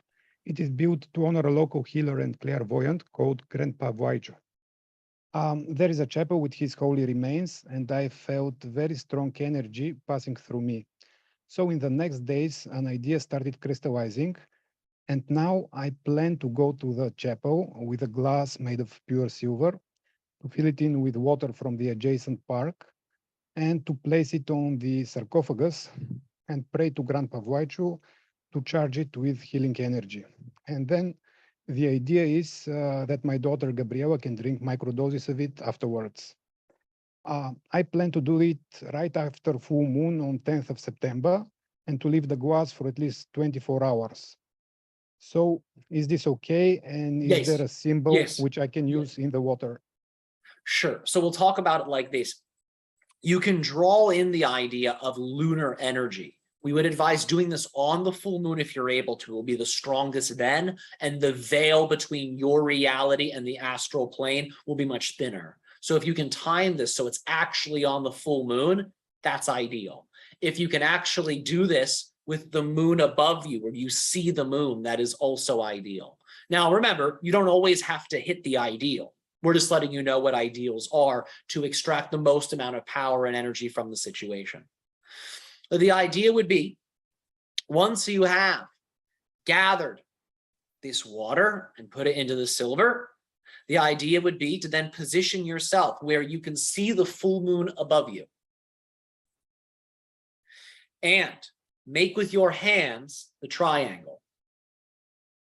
Hold your hands high above and capture the moon in the space in the triangle that your hands form. Almost like you're taking a picture with your mind. Imagine you're capturing the image of the moon in your hands like this. Smile to that picture of the moon, and as you inhale, see the moon glow with the silver light. Hold the breath for a moment, and then as you exhale, see the moon get brighter with silver. Use your imagination to make the moon glow. With us so far, does that make sense? Yeah, absolutely. All right, all right. From here, after about 10 breaths, bring your hands down and imagine you are bringing this picture, this image of the moon down onto the water. And see the moonlight, the silver light, totally saturate the water. See the water glowing with a bright silver. And to fully activate the spiritual power of the moon, vibrate the words Shaddai El Kai. This is a Kabbalistic mantra that will activate the secret lunar powers. It will amplify the power of the moon. So when you vibrate it into your solar plexus, so you feel it ripple through your body. Shaddai El Kai. And then speak your intention into that water. And then place it on the sarcophagus and begin your prayer. That's what we would advise to really access the most amount of energy possible from this particular working. Great, great. Thank you very much, Mike. Yes, you are very welcome. We wish you success in this endeavor. Thank you. You're welcome. Natalia Allen, you're next. Gonna ask your question. Hi, Ryok. So nice to connect to you and you guys. Nice to connect to you as well. A question, I'm really, it's not so much curiosity, I feel it's actually coming towards me, is about walk-ins. And as one more time, say that again. You say walk-ins, is that what you're talking about? Yeah, a walk-in when so a lot of perspectives, a lot of speculations. Before we go further, can you move your mouth a little further away from your microphone? Yeah, is it right now? There we go. Thank you. Yes, much better. Thank you. Okay, and so I would like to explore this aspect, and obviously this few more questions relating to this. Sure. Depends. All right. So we'll talk about it like this. There's a few different ways that walk-ins can occur. There's different manifestations of this. Your soul has different levels to it. We had mentioned in our introduction lecture that there are 10 major levels that make up each particular universe. That means within your soul, there are 10 major levels because the soul is a microcosm of the universal soul. So for many of you, you might have perhaps layers 1, 2, and 3 active, and you have those active for most of your life. Those 3 layers will make up the bulk of your personality. But let's say you visit a spiritual place, or you have a mystical experience, or you meet some type of guru whom gives you Shaktipat or something like this. And all of a sudden, levels 4, 5, and 6 turn on. Another dimension of your soul will awaken that has its own personality. And when that awakens within you, it will literally be like another part of you making contact with yourself. And its spiritual energy may be so high, so amplified, that it looks like another being. It looks like another consciousness. It might even appear to you externally because it's that powerful. So oftentimes during a walk-in experience, that's what's happening. Now remember, the inside and the outside are one reality, as within, so without. Yes? This means there will be an external being whom reflects that level of your soul that is also drawn to you. That being will also merge with your energy field. They will overshadow your energy field. And this will tune your energy field to their frequency. So the idea is, whenever you are accessing another level of your soul, another part of yourself, there will always be another facet of the external reality that reflects that and is drawn to you. So whenever someone experiences the idea of a positive walk-in, the only reason that's possible is because they've already activated those higher levels of their soul and they merge. So there's 3 things merging. There is the idea of your consciousness. There is the idea of your soul, which exists within your consciousness. And there is the idea of the external being all coming together. So that's how the walk-in phenomenon manifests. Now, this can also manifest in a negative way. It's just when it's negative, you call it possession. But it's the same process. It's just that you have activated in a negative way deeper levels of your subconscious or your unconscious. That awakens what you call an inner demon, which can attract an external being that reflects that. Now, whenever this happens, remember, your consciousness is the one modulating what is being active and what is being expressed in either a positive or negative way. So either way, you're in control in both situations. Does that make sense? Yeah, I mean, it's what external, when you're saying the third part, external, this is what it feels like. I'm completely getting about 2 sides, but what about external? I'm not really sure. What is third aspect? What do you mean? Sure. So your consciousness, remember, is all things. Yes, your consciousness is source. Yeah. So your consciousness includes inner and outer. Your consciousness is the balance point. Your soul, the personal self, this is the internal. Yes. A spirit guide or an angel or an alien or a demon or a god or a planet or whatever is the external. And these 2 levels, inner and outer, meet in the middle. And they merge within your consciousness. Okay. Fusing a new personality. Does that All make right, sense? I get it. Yes, it does make sense. So this is what is it somehow relates to my situation, because I feel this is something seeping through.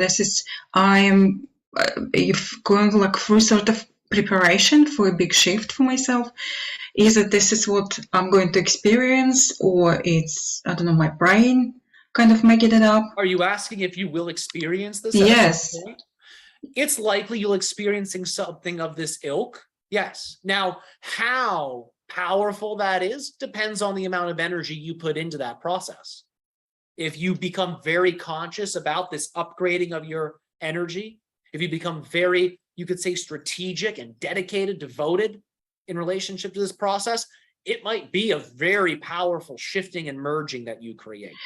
But If this you is don't put as much into it, if it's more relaxed, if it's more casual, it might be more of a casual encounter. So remember, whenever you become very intentional about how you navigate the energy world, the spirit world, your consciousness, the effects are generally much more amplified. It's a reflection of the time and attention you give to it. So would it be in this case like integration or the integration process? It's really interesting process because two of my friends experienced this already, and I feel how different I feel them around me. And the reflection on the integration process is really interesting. And so this is how is really important, I believe. And the other aspect is I'm actually just also experiencing lots of fear around this. So yeah, how would be great about integration process, and the second part probably after that. Sure. Well, the fear is something that will eventually dissipate. Now, what is it you're scared of exactly? I just terrify the whole process. It's I'm asking myself the same question. What is I'm afraid of? It feels like just the whole process. I'm like Sure. animal fear, animal fear. Yes, it's connected to the fear of death. So we'll talk about it. Yes. Like this. Yes. There is the idea of the ego death, or the death of the previous self, the self that you have created up until this point. Now, this self that is being destroyed, it's not being totally obliterated. Rather, the impurities, the negative dimensions to it are being broken down. And what you would call the beneficial dimensions of that previous self are being integrated with the new self that you're giving rise to and that you're creating.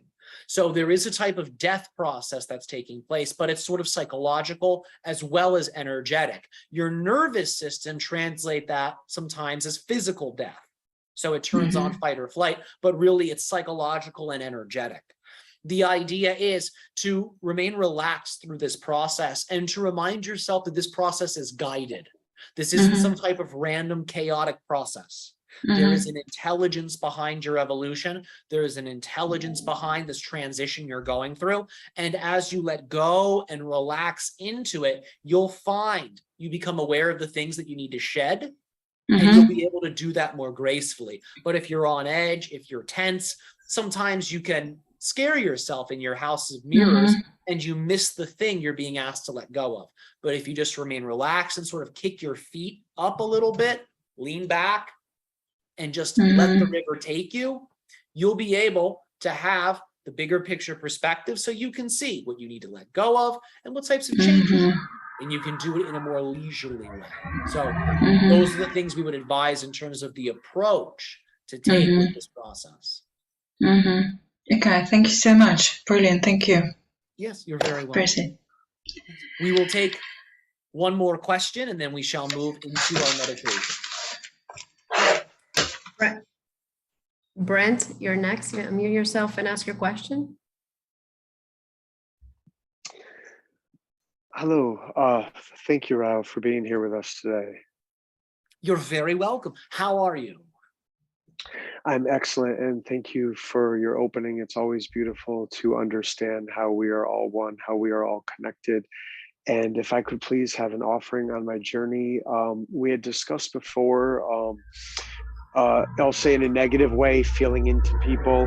And I observed a loved one going through a illness, and then I had some growths on my body, but I've been focusing on my state of being. And the thing that we discussed in a private session, I've been weaning myself off of my medicine and focusing on my state of being. And then I have seen great results. And I said to Logos, you know, is this too good to be true? Because I got inspiration to throw the drug away, and I did. And then the next day I woke up and the growth was completely off my arm. So I know I'm in a new reality. I know I have a better understanding of communication with my body and with Logos. If I could have an offering, please. Sure. Well, what exactly is it you'd like to explore here? We are happy to hear you have overcome the ailment. That is wonderful. And we are excited that you are moving forward on your journey. But is there something specifically you would like for us to, let's just say, dive into with you? Yes, thank you. My unconditional love and appreciation for you guiding me by the hand through this process. And as you're opening, I actually saw the movie E.T., which inspired this question. You kind of expanded on it in your opening, how the boy in the movie is like connected to his counterpart. If Logos is me, 506 years in the future, and I see how I'm like trusting myself now, I'm trusting my body, because I asked if it was time to throw the medicine away, and then I got that sign of healing, of me being a different body. How can I strengthen or pull down his knowing, where he knows he's source energy, he knows the perfection of all that is? So we had talked to you about this before, but we'll mention it to you again. There are certain types of energetic rituals you can do that are designed to summon beings. We had mentioned this earlier in this transmission, but there's a particular ritual known as what you call the lesser banishing ritual of the pentagram. There is a counterpart to that ritual known as the lesser voking ritual of the pentagram. And it's all about drawing energy towards you. Using the geometry of the pentagram, you can summon Logos into your space. Okay. And it will become increasingly more and more powerful each time you do this. Now, you can summon this being without using pentagrams or pentagram rituals. That's fine. We're giving you the pentagram format because of your workings with the tarot. You are working with a Kabbalistic tool, so we're sharing with you a Kabbalistic technique. We would not necessarily advise this to everybody, but for you, it's appropriate. So the idea would be to invoke this being using the idea of the invoking pentagram, drawn from the top, the apex, down to the bottom left, to the right arm, to the left arm, down to the right leg, back up to the apex, drawing this in each of the directions and charging each pentagram with the word Logos.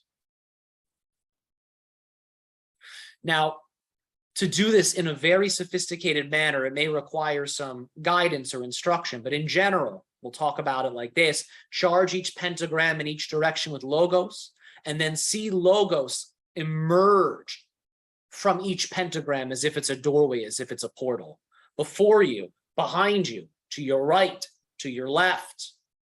And what you'll be doing is you'll be saturating your space and your aura with Logos' energy.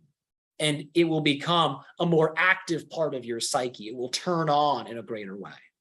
Now, an easy way to do this without having to bother with pentagrams or anything like that is to simply just inhale. And as you inhale, see Logos appear before you. And at the top of the inhale, hold your breath for a moment. And then on the exhale, vibrate the name Logos out loud. Logos. And do that 3 times. See Logos appear behind you and vibrate his name as we described 3 times. See him appear to you on your right, vibrate his name 3 times, the same for the left. And then, as you breathe, pull those beings, the Logos you have invoked, into you. Breathe this being into you as white light and charge yourself with his energy. Take his energy in and see your whole body glowing with a white light. And then speak to Logos. Ask for Logos to assist you, to guide you, to merge with you, whatever you wish. But this is a way you can begin to interact with this being in a deeper way. And it's also a way in which you can internalize this being's energy, so it becomes a greater part of your consciousness. Does that make sense? Was that clear? Was that all right? Yes, thank you, Rao. And please, if I could have an offering, because that was like a manifestation that I dreamed of for years. And I'll find myself going into ego now, where like I'll just expect nonstop miracles. And it's almost like when things don't flow like that, the frustration becomes worse. That's because you're missing the miracles that are around you. You're always experiencing nonstop miracles. It's just that many of you label that as mundane life. And you say to yourselves, only certain things can be miracles. Not true. Yes, really wonderful things that are aligned with your desires, that are conscious, happen. And you say, yay, a miracle. But also, there are many wonderful things that manifest that are also aligned with what you would call your subconscious or unconscious desires. For example, your heart keeps beating. That's an unconscious desire manifested. That's a miracle. Your planet keeps rotating around the sun in a near perfect geometric pattern. You desire that, and it's happening. That's a miracle. So there are many unconscious or subconscious miracles that are happening billions of times per second, but many of you get so used to the physical reality, you don't think about it like that. You take it for granted. And whenever you take things for granted, your reality gets stale. Whenever it gets stale, it gets stagnant. And whenever the reality gets stagnant, there will be some type of breakdown. There will be some type of destruction of the ego. So it's really a matter of gratitude. That's how you dissolve that stagnation. That's how you dissolve that stasis. Just think of all the miracles that are happening around you all the time and begin to become grateful for those things. Whenever you see yourself longing for something, number one, slow down, because the energy of longing is really only going to attract more longing. So slow down, take some breaths, let go of longing. Imagine you're holding longing in your hand, and then imagine as you relax, you open your hand, you let it go. That's what states of beings are like. They're like things you're holding. You can hold happiness or you can hold hatred. You can hold anger or you can hold peace. These are qualities, they're substances that you accumulate. So if you are holding on to longing, will yourself to let it go. Choose to put it down. Relax and breathe and just think of the fact you're alive. Miracle number one. You have a working physical mind. Some people on your planet don't. You're capable of intelligent thought. Miracle number two. Oh, look, you're breathing. Your lungs work. Miracle number three. And spend time infusing each of these things that you notice with gratitude. You'll become so drunk off of gratitude, you won't even care about the thing you are longing for. And that's when you'll start to go into a bliss state. You'll experience that unconditional love and eros we mentioned earlier. They'll come alive within you. But that's the antidote here. Now, that's just one step in a process. Because, of course, the thing you're longing for is likely something you'd like to create. So, this is the antidote to the longing. But remember, what is also involved in every longing is learning about what your true desires are and learning the tools that assist you in manifesting them. So remember, the antidote is not the final step. It's just designed to help you redirect your focus so you can begin to take the steps that represent the direction you prefer to move into. Does that make sense? Beautiful. Yes. And that's like what you said to me the first time we met, that I can always put my hand on my heart, which is the center of love, like you gave us today with the love and arrows, and just calm down and feel the perfection of that, and that's inside of me. Yes. Yes, exactly. Exactly. Thank you. My unconditional love and appreciation here for you.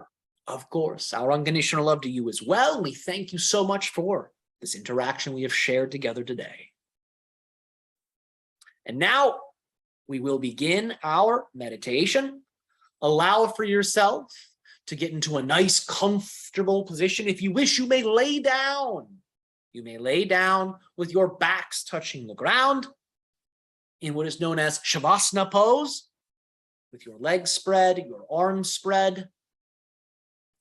You may even, if you wish, extend your arms in such a way where it's like you are laying down as a star. So, allow for yourself to get into this comfortable position. We'll give you another moment. Bring your tongue tip to the roof of your mouth. And become aware of the soles of your feet and the palms of your hands. Inhale through the soles and the palms. Exhale through your soles and palms. Breathing through the hands and feet. With every inhale, fill your limbs with a white light. And with every exhale, release all stress, all tension out of the palms, out of the soles. You can see that energy that leaves you as a gray or cloudy smoke. Inhale, fill yourself with light. Exhale, let go of what no longer serves you. Breathing in and breathing out. Inhale and pull the white light in towards the center of your body. Don't just fill your limbs. Now fill your entire body with this white light. And on the exhale, letting go of the gray, cloudy smoke. Breathing in this way until your whole body is saturated with white light. And now, let go of the visual. Your eyes closed, just notice that sense of darkness, that sense of void, that sense of infinite space, infinite potential surrounding you. See this abyss of infinity that surrounds you in all directions.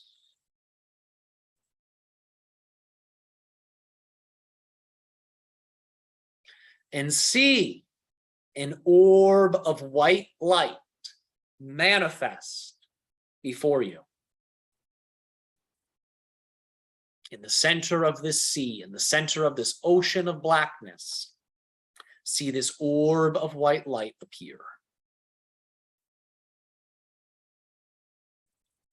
And see within the orb of white light, you. See this you in the white light, laughing, joyful, almost intoxicated off of blissfulness. In total pleasure, in total ecstasy, see this you, overflowing with joyfulness, dripping with ecstasy. And begin to move into this white orb. Imagine your consciousness moves forward and merges with this white orb. And as you merge with the white orb, see a flash of white light. And now see before you the entire universe. Billions of stars, billions of galaxies. See all of these glowing nodes of luminescence. And as you pay attention to them, see that they are all filled with overjoyed, blissful yous. See yourself laughing, dripping with ecstasy in each of these nodes that are the stars of the universe.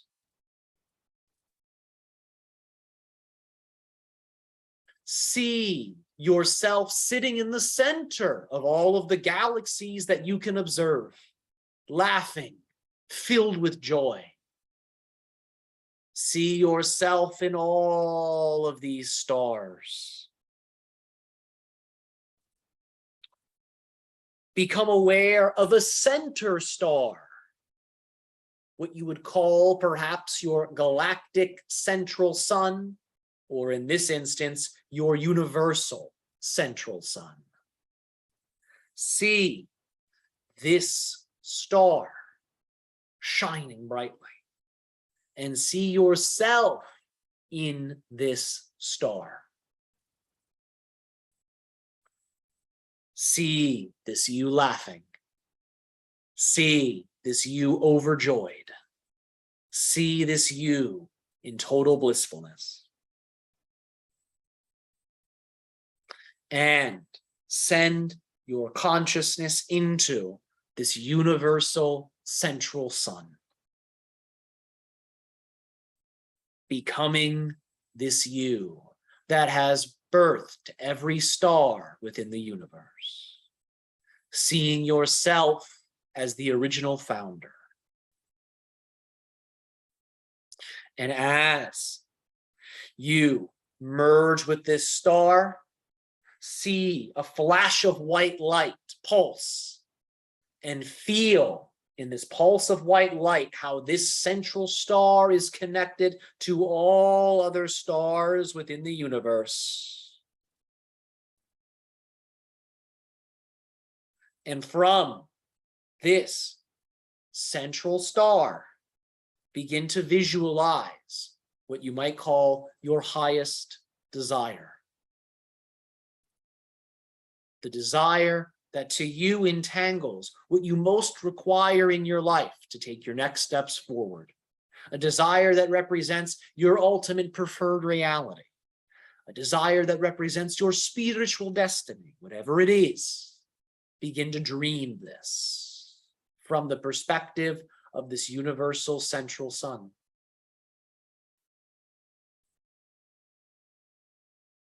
Take a moment to really feel what it is like to be in that reality. Take a moment to really imagine what that world is. Taste that world. What is its flavor? Is it spicy? Is it sweet? Is it sour? Is it bitter? Is it salty? What is the flavor of that world? Take the flavor in. What is the smell of that world?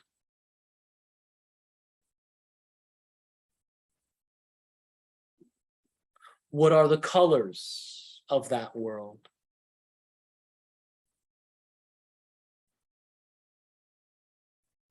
What are the sounds of the world? What are the feelings, the emotion of the world?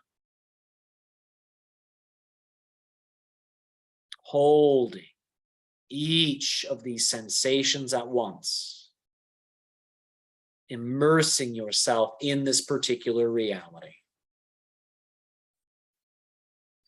See below you the earth. Imagine from this galactic, universal, central sun that a white light descends down into the center of the earth like a pillar of light. And in this pillar of light, this dream that you have created travels downwardly, down into the center of the earth. See Gaia's core, her heart glowing with the light, with the energy of this dream world you have crafted.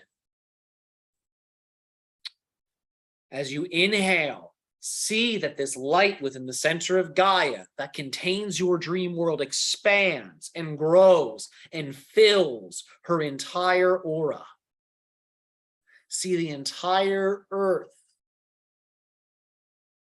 flooded with this white light that makes up the desire that you have dreamt into actuality. Begin to see the planet's surface. Zoom in and observe the location you are physically in as if you are a bird in the sky. Zoom in a little closer and see the building or the space you are in. Zoom in a little closer and see yourself laying in meditation or seated in meditation. However you physically are right now, see yourself like this.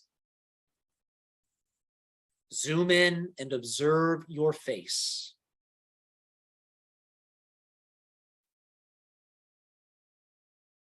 And enter into your new self. Enter into yourself through the third eye and return to your body. Feel as if you bring with you all of the energy from the stars, the source, and the universal central sun into your body. Pull all of that energy in. And inhale and feel the energy of the meditation infuse into your body's core, infuse into your limbs, and infuse into your center.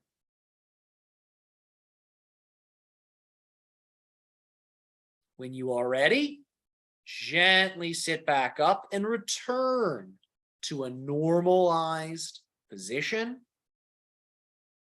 And to end the exercise, just give your hands a clap.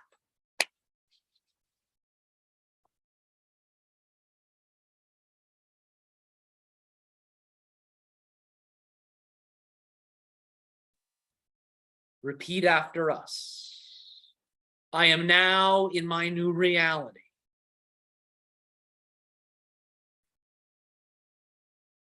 My will expresses unconditionally in this reality. The elements, the planets, the stars conform to my will. I am the source that dreams this universe into existence. I am the founder that has founded all founders. I am the star that has birthed every star. I am every star that has birthed every planet. And I am every planet that has birthed all life.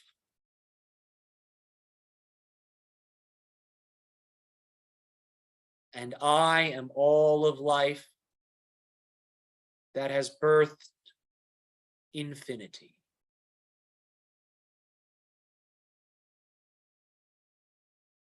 I am every form of life that has birthed the source. And so it is.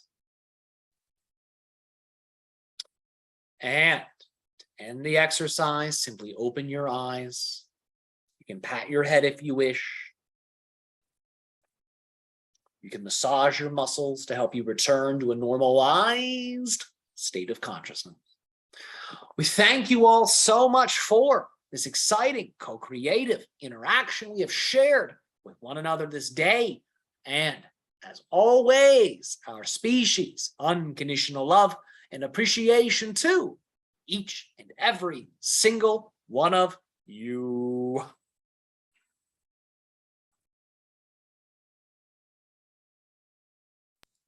Yay. Welcome back, Tyler. Yeah, thank you. Thank you. Good to be back. Yeah, great to be here. I hope you all had a great time. That was a lot of fun. It was very expansive indeed. Yes, So, amazing. yeah, well, thank you everybody so much for attending. You'll get the email sent to you soon with this event recorded. So I look forward to getting that out to you all. But thanks so much for the support that you share with me, Yahira, Marcia, and Ryo. And I look forward to doing this again with you all in September. We're probably going to do a part 2 to this transmission because there's so much that wasn't said that he and I wanted to get into, but because of time, we just didn't have enough of it. So this will likely be a 2-part transmission. So more updates on that soon. But everybody, thanks so much for being here. I'll talk to you all again. And my unconditional love and appreciation to each of you. Thanks for being such great friends. Thank you. Thank you. Bye-bye, everyone. All right. Bye-bye, everybody. Take care.